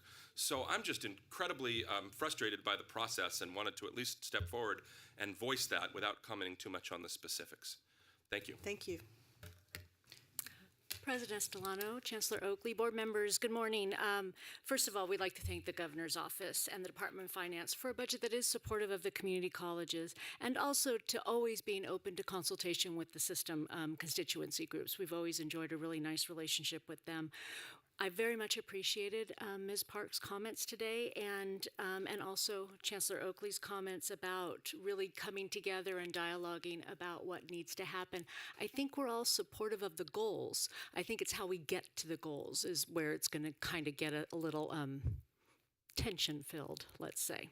So one of the things, I think it will not come as a surprise. We have a couple of concerns from the Academic Senate's perspective. The first, of course, being the solely online college. We are absolutely supportive of what's trying to be done within that proposal regarding expanding career education programs, experiential learning, implementing, delivering these programs, and establishing mechanisms for competency-based and prior learning so that we can really get our students to where they need to be.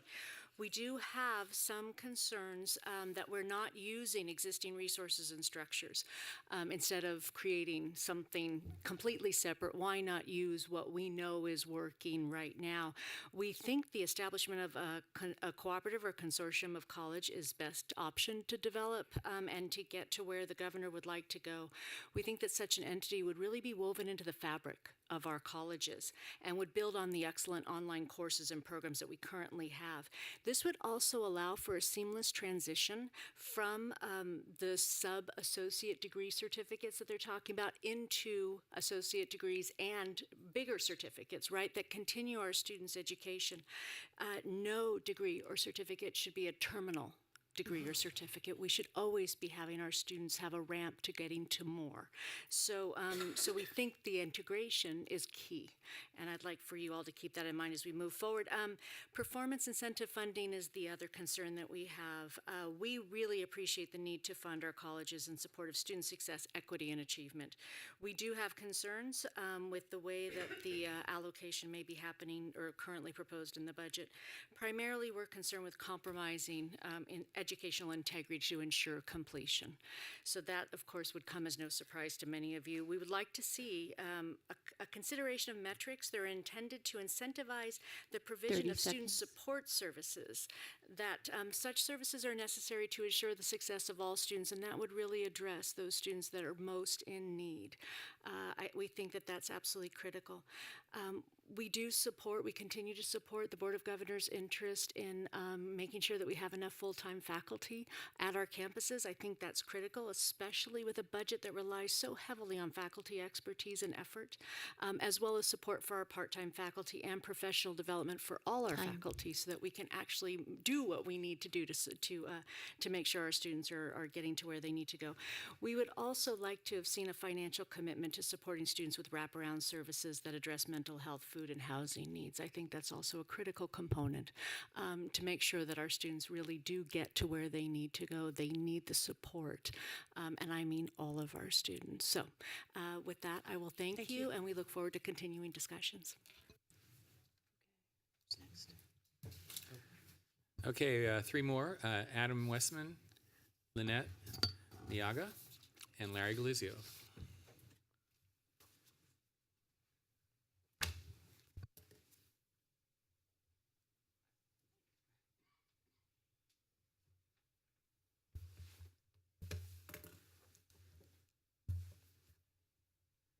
Good morning. I'm Adam Wetzman, President of the Faculty Association of California Community Colleges, FAC. I am a professor of anthropology at Rio Hondo College, which is in Whittier. I'm here to talk about the funding formula.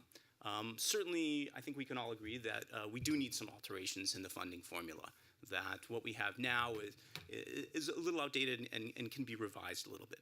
But there are concerns with some aspects of the funding formula, most specifically the performance-based funding portion of it. And I know we're not supposed to say that, that's not what it's supposed to be called, but that's what it is. We are incentivizing colleges to get students through quickly. And there are some challenges that occur because of this. And one of the key things is going to be the potential for grade inflation. So is my dean going to start looking at me and saying, gosh, Adam, you're only completing about 2/3 of the students that start your classes, which is typical at my college and across the state. Is she going to start making hiring decisions for part-time faculty, not based upon the quality of education they provide, the dedication they give to their students, but instead based upon what percentage of students pass those particular students' classes? And that is certainly a concern. Another concern is there's somewhat of a conflict between success and an emphasis on online education, because what our data shows is that students who start in online classes are less likely to complete that class. So do we shrink our online offerings, reducing access to students who would not normally have that access? It's just how it works with online classes. We need to make sure that the funding formula reflects the reality of our students. Our students face incredible challenges beyond successfully winding their way through the college education system. I have students that are homeless, students that have mental health issues. I've had veterans that have said to me, I had trouble passing my math class. And this is a great student in my class, because I sit there in the class and I start thinking about what went on in Iraq. We have students that are pregnant, that give birth in the middle of the semester. We have students that fall into hardship because their car was stolen, they lost their book, the computer broke, a relative died, and they had to travel from Mexico to Mexico, and they just fell behind. So we agree that there should be a new funding formula, but we want to have an expansive talk with all the stakeholders so that we can develop something that is good for the students and good for the people of California. Thank you. Thank you. Go ahead. Good morning. We, CTA and CCA have put together our budget principles. There you are. Okay, have put together our budget principles. Adam and I are from the same college. He helps me out. And I'd like to talk to you about where we're coming from. I like Chancellor Oakley. I know that the governor's proposal is the basis for discussion. It's an opportunity. We do have concerns about a number of areas, so I'm going to focus on three. One is the categoricals. We know that the EOP&S program, the DSPS,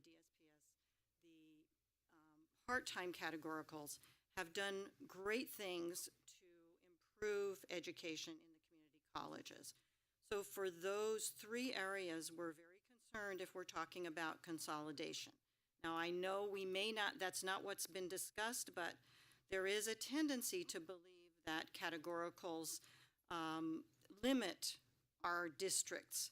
But as Jonathan said, we sometimes need to push and urge people to spend money in directions that we know will help our students. The second area that we have concerns about is the full-time faculty hiring, of course. It's a choice as to whether you spend your base funding on full-time faculty hires, and the track record of some of us has not been as stellar as it could have been. So that's why we appreciate so much the Board of Governors and the Chancellor's Office supporting separate additional funding for full-time faculty hires, and we hope that we will be able to make some headway with the governor with making changes in that direction. And the third area is the online community college. I will repeat what you have heard, but I need to say that we already have online classes at our community colleges. We already have OEI and a well-developed platform for students to access online education.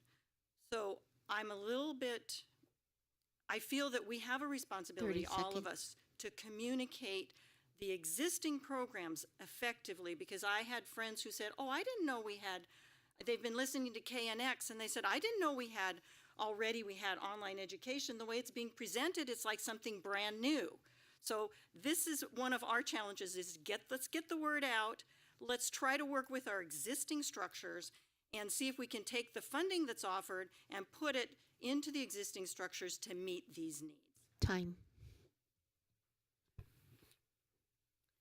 President Estolano, Vice President Epstein, members of the board, Chancellor Oakley, Larry Glizio with the League. Thank you very much for this opportunity. First, mazel tov to Jeffrey Michaels and his daughter. And I think the governor's budget really recognizes the indispensable role that California's community colleges play in advancing social mobility and economic opportunity for all Californians. And it really reflects also confidence in the leadership of Chancellor Oakley, this board, and also the CEOs and trustees in the 72 districts. I think it's a strong investment. And I wanted to thank Chris Ferguson and the Department of Finance for being open to having discussions, and these discussions will continue. You know, in February, some of you here and myself will travel to Washington, D.C., and in addition to speaking to our congressional delegation, one of the things that I get to do is meet with my counterparts from the other states, the statewide associations. And let me tell you, they're going to be very jealous, not just because we have great weather and California is a wonderful place to live, but because of a budget like this. I mean, if you compare where we are versus many of the other states, I'm going to have to sort of mumble that we have almost a 4% increase, and we really are, the base increase is important. One element that I do want to press on behalf of the districts and the CEOs and the trustees, you know, this governor and the Department of Finance are being fiscally prudent, as they should. But we're a little concerned that only 5 of the 29 shovel-ready capital projects are part of this budget. The demand is there. There's almost a $30 billion need that exists in the current 5-year capital outlay plan. The voters in 2016 passed Proposition 51, $2 billion for, they said, we want community colleges facilities to meet that demand. The interest rate environment is anticipated to so the cost of capital construction is only going to increase. So we're looking forward to working, I hope, with Chancellor Oakley and all of you to really get more than just 5 of the 29 shovel-ready projects to meet the demand. There's really an extensive need, and we look forward to working with everybody and hope that many of you will be tonight come to the mix so we can have further discussions about the budget. So thank you. Thank you. Thanks, everybody, for coming. That concludes our comments, right? So again, this is not an action item. This is an information item. This is an opportunity if folks want to ask any questions about the budget proposal of our staff. And after this, we'll be taking a brief break. We still have some action items to get through. So I just want to remind people of the time. Danny, right? Okay, anybody else? Okay. Thank you, President Estolano. Thank you all for the presentation. I just wanted to call out, and it will be no great surprise, but the need for professional development for all employees with the changing environment, the vision for success, none of that is going to happen if we can't get funding directly in the budget for staff development. Piecemealing it out of other programs is what we've been doing for the last several years. We need to step up and say we need funding for our employees so they can deliver the best possible outcomes for our students and our communities. Second, I really hope and expect that we get more updates on some of the funding formula task force, as well as the consolidation, like at our March meeting, so we can be proactive in keeping the board aware of what's going on as opposed to reactive. Lastly, I would like to point out history. It wasn't that long ago that the legislature decided that the K-12 arena could do flexibility on what was the adult ed program. And most of us here have been still dealing with the debacle of that flexibility that cut basically adult ed at the K-12 arena and was dumped on the community college system. I would hate to see that we do that with our own categorical programs. Thank you. Thank you, Member Hawkins. Next, Member Sumner. Well, you know I'm going to say a word about the veterans. It just saddens me when I look at this and I don't see the word veteran anywhere on this page. I just see more processes, more program directed, like, or even for the foster and different things. I know it's a different type of a breakdown, but we had money that was specifically for veterans that was approved. And then I sort of hear, you know, with the online, which I think is great, because there is colleges that are doing it online. Like there's veteran programs that are great out there. I'm still concerned as far as sharing that information, wasting money on a best practices that is already there. And I know we're starting to collect this data, but when I just sort of see, I'm getting confused looking at some of this like them.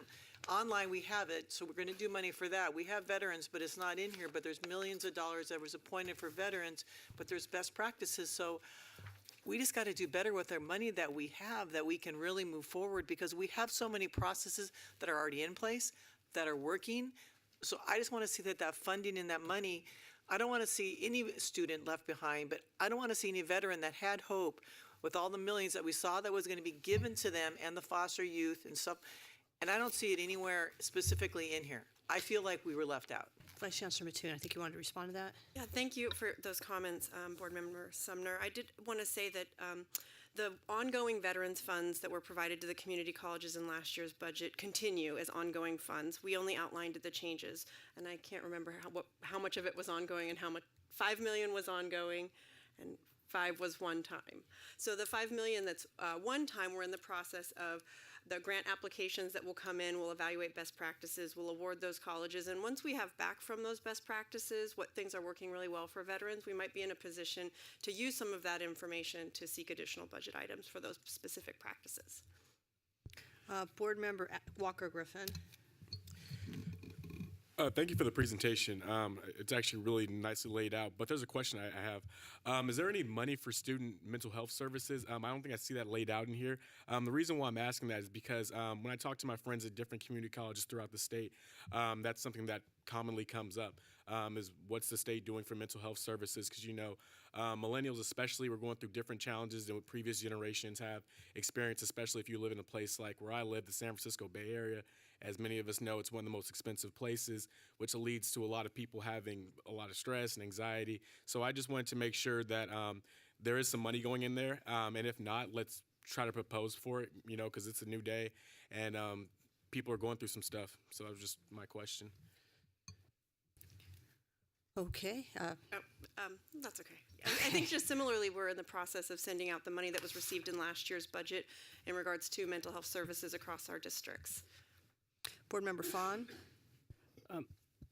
I do want to echo the comments made by my fellow faculty, the professor of anthropology, about the complexities of our students in the classroom. Just last semester, in my marketing class, I had a very, very smart student. And she was doing A's in the class.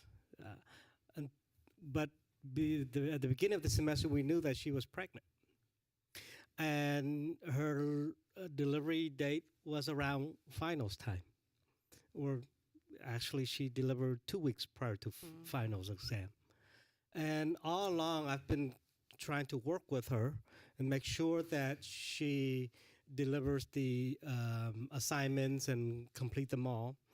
But as we wind down the semester, there was no communication between me and her, despite my many efforts to reaching out to her.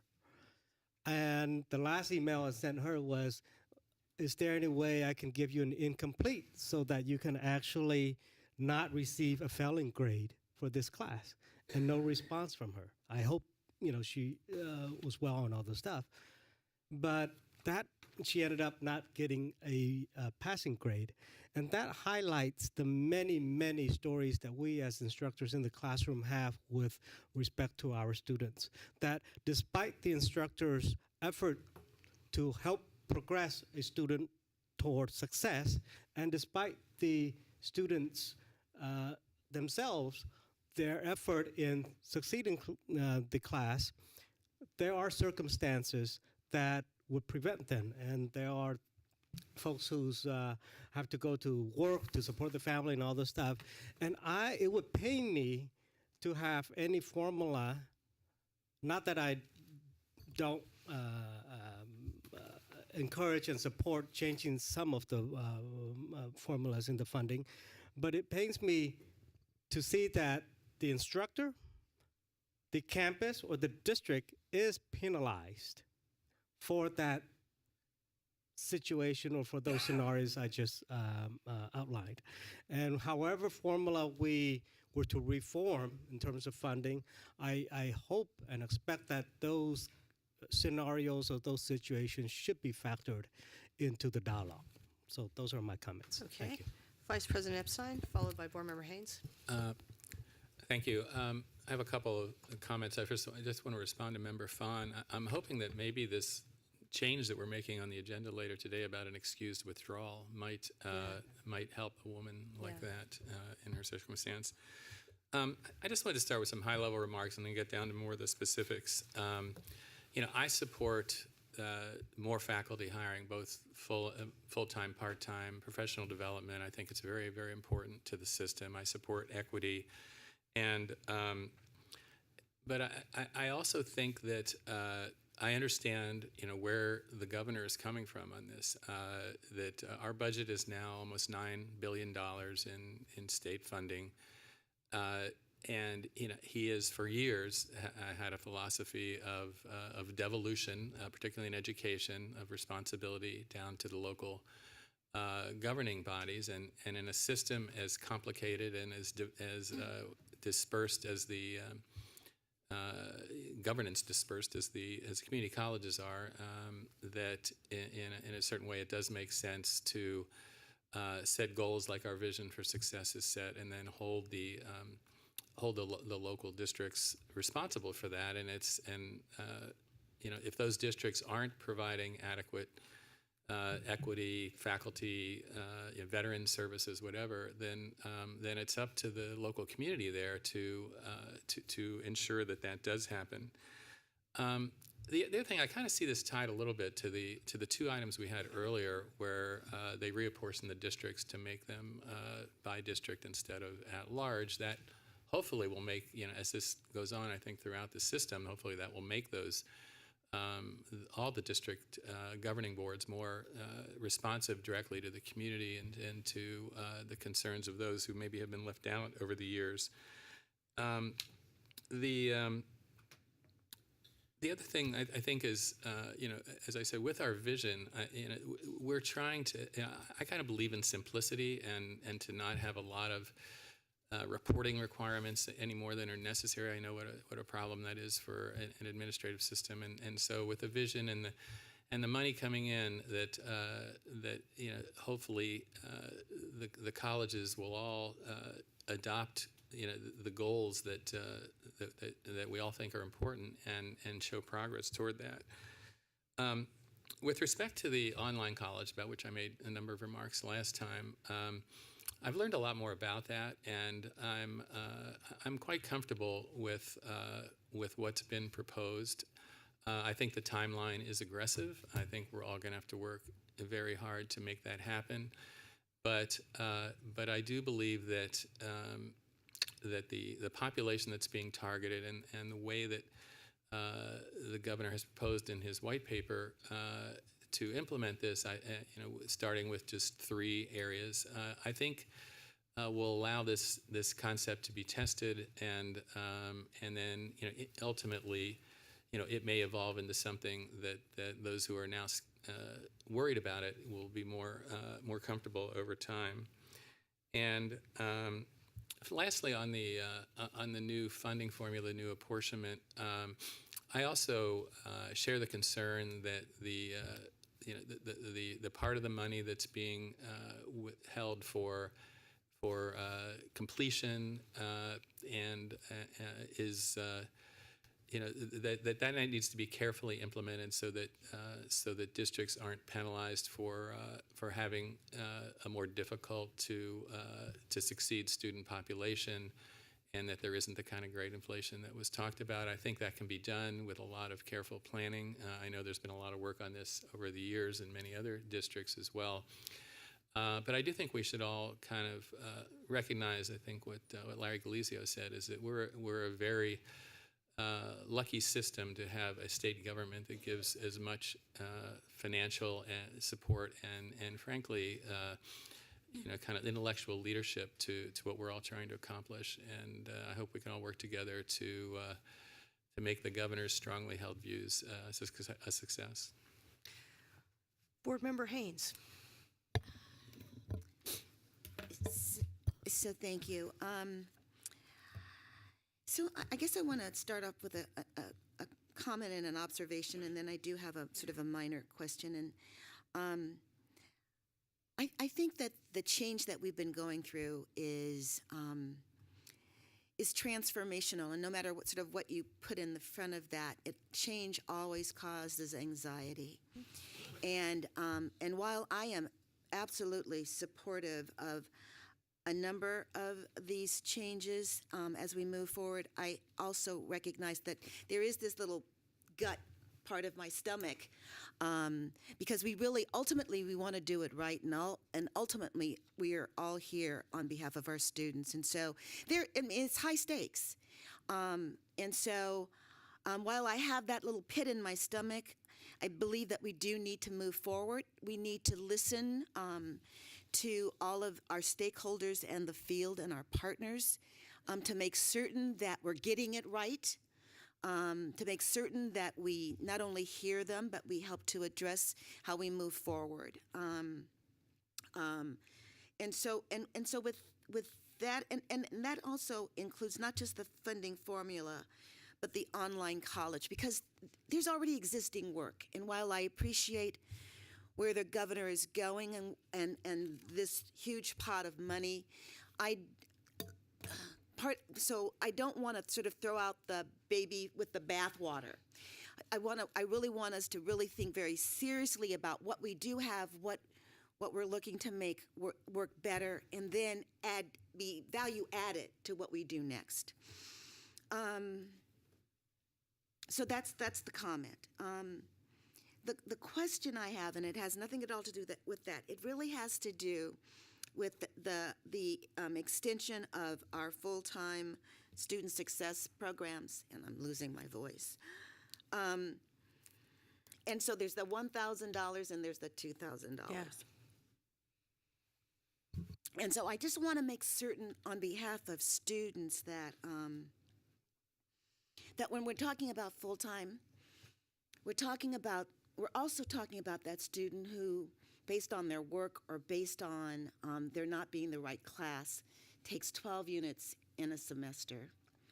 But there's an intersession that they can take the other 3 units, or there's a summer session that they can take the units that at the end of the semester, they've taken the 15 units, and at the end of the school year, they've taken the 30 units. And that they're not disqualified because of a narrow interpretation of what full-time looks like and means. That will be an ongoing conversation with the governor's office. What I would say is that in conversations with the Department of Finance, they've noted that the way it's written in the summary is to recognize 12 or 24, 15 or 30, which implies that a student could get there through multiple paths. Okay. But I think we'll know more once we have more details on the proposal. Thank you. Can I make a point? Yes, Board Member Avalos. Thank you for the presentation. I do want to follow up on this 12 to 15 or 24 to 30. Have we done the analysis to find out how many students are actually taking 15 now or 30 for the year versus those that are taking 12 and 24?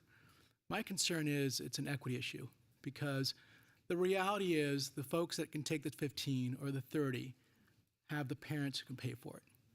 So we have to have the analysis done to identify those that are at 12 or at 15, and what's the social impact, right? So the equity impact associated with that. Because what I'm concerned is, by doing this, you're going to exclude a lot of students, and there's going to be some severe impact to them. So to me, it's like we have to do an analysis to figure out, 20, 12, and 15, and what that means, okay?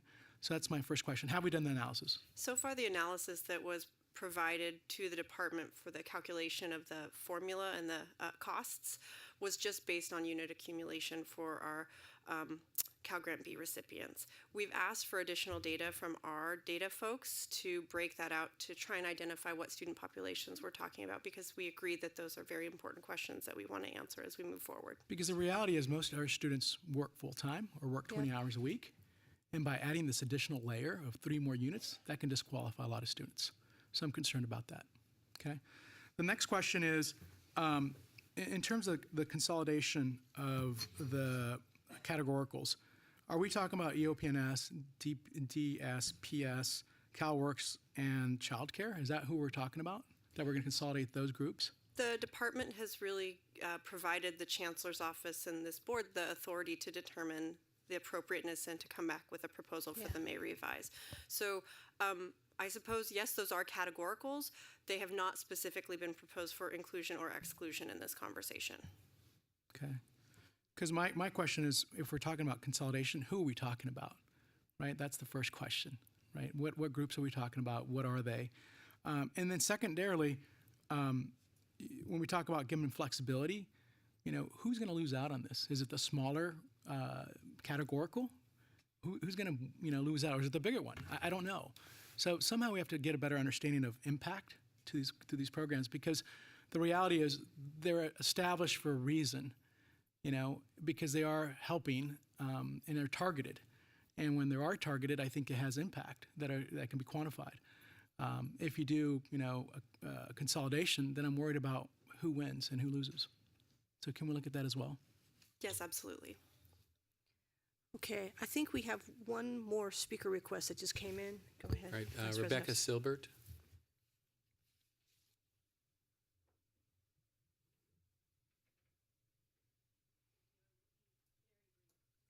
That's okay. You have 3 minutes. It's okay.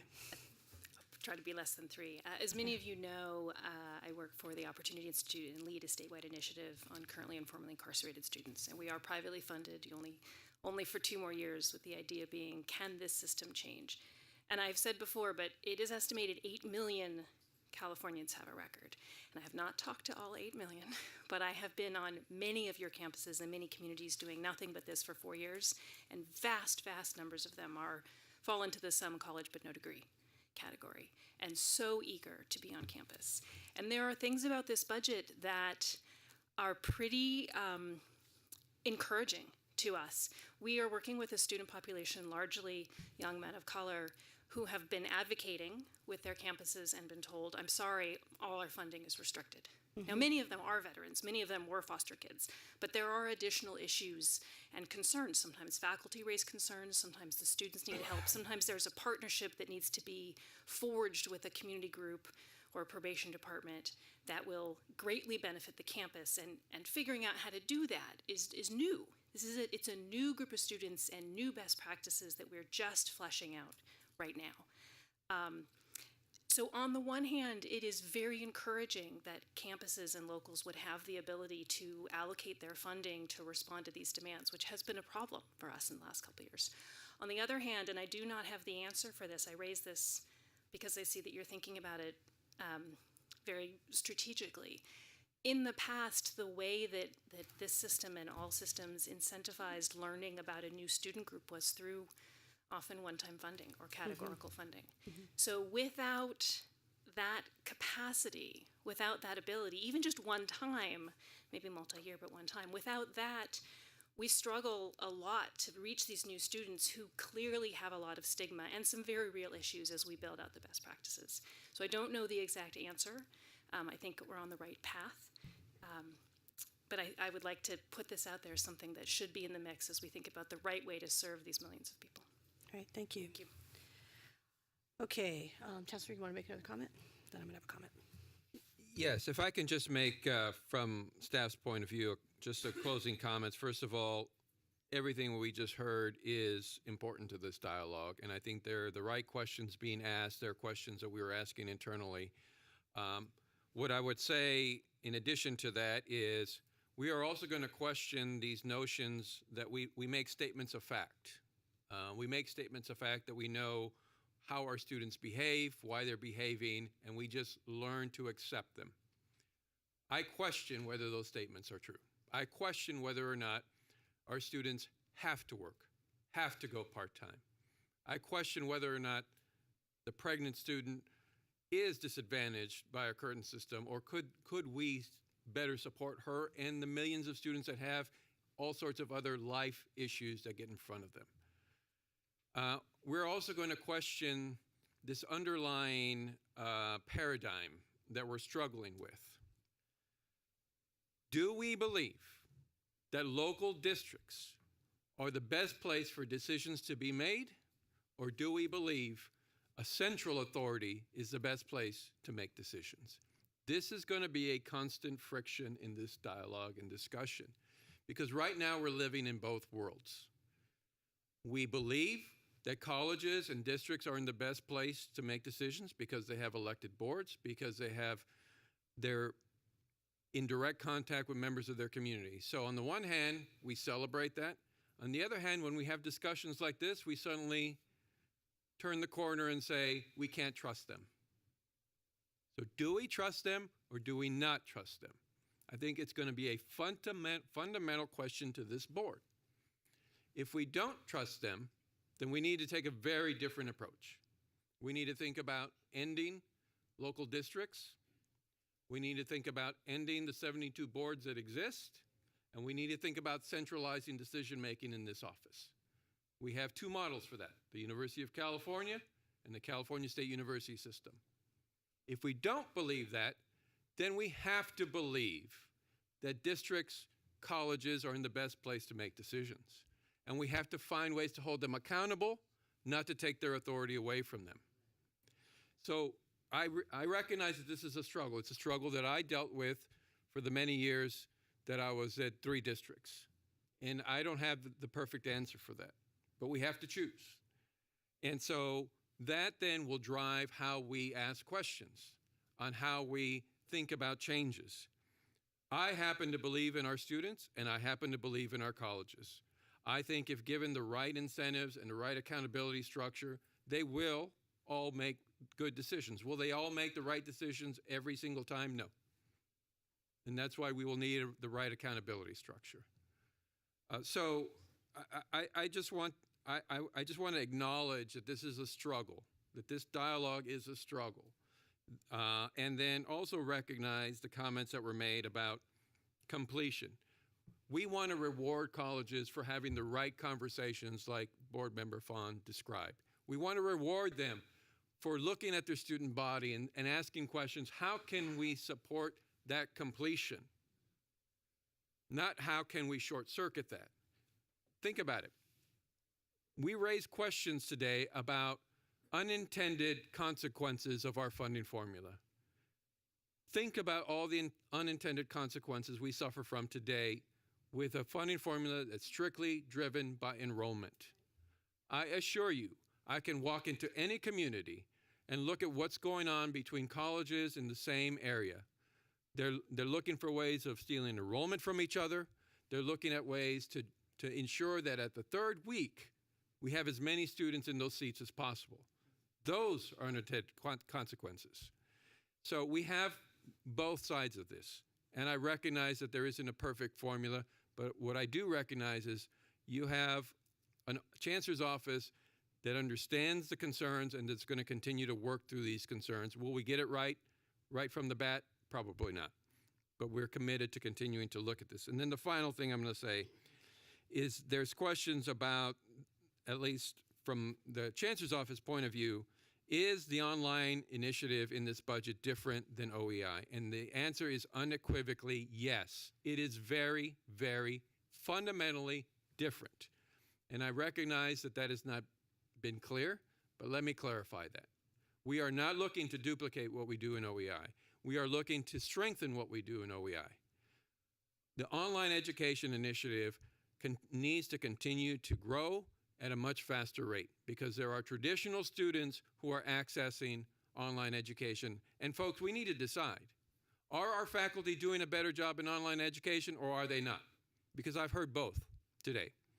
I've heard that students don't learn as well in online education, and then if that's true, maybe we need to just end it. If we believe that our faculty are doing a wonderful job in closing that gap and making more and more courses available, then we're going to continue to push forward. Likewise, what we're proposing in the online, fully online college is to take an additional leap forward to address the needs of students who are not able to access us for traditional associate's degrees or career certificates. The reason it's difficult to get our arms and minds around this, and I recognize this, is because it doesn't exist today. What we're proposing is to do something very different, to learn what we can from OEI, and to propose something very different. This is an opportunity that we are being given to create something new that benefits all 114 colleges and that benefits, the 6+ million Californians who have some college or no college that are in our workforce.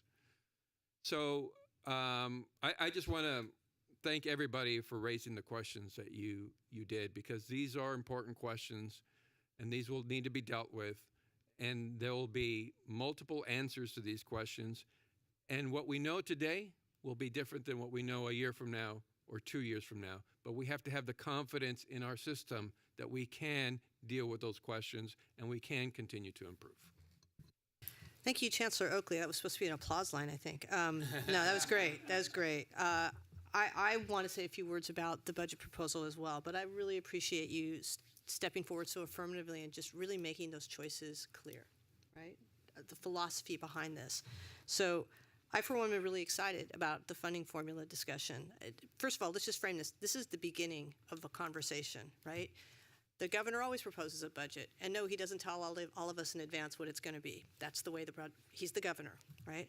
So this is the beginning of the conversation, and I'm really excited about some of the concepts he's put forward. First of all, on the funding formula, this notion that we're going to try to tweak the incentive structure to incentivize getting more low-income students into our programs and getting them to complete, whether it's certificates or transfers or AAs, ADTs, is really outstanding. And how we do it is the discussion that's going to happen over the next few months. But I'm excited about it. I'm particularly excited about how it dovetails really well with our guided pathways.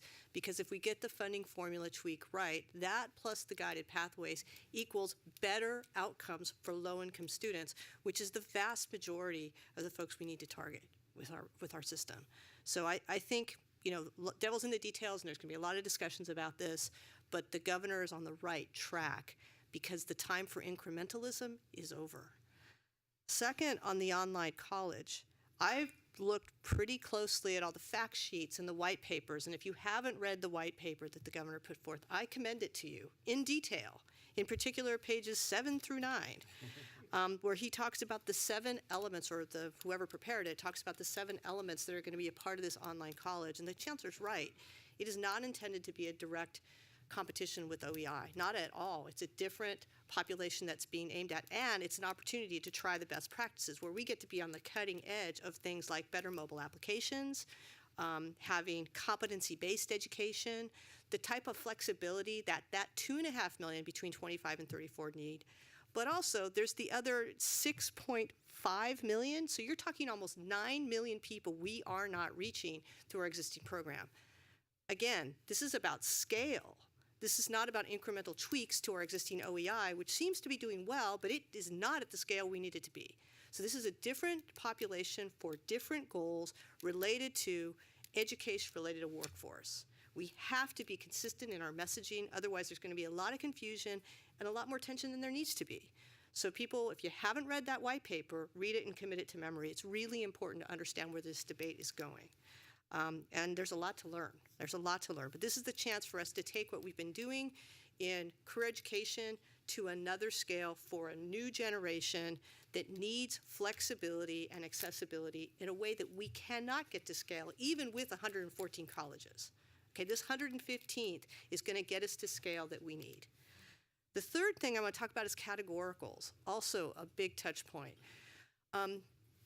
Let's look at what's in the budget proposal. It's to tell the chancellor's office, ask the chancellor's office to go out and engage stakeholders for the next several months.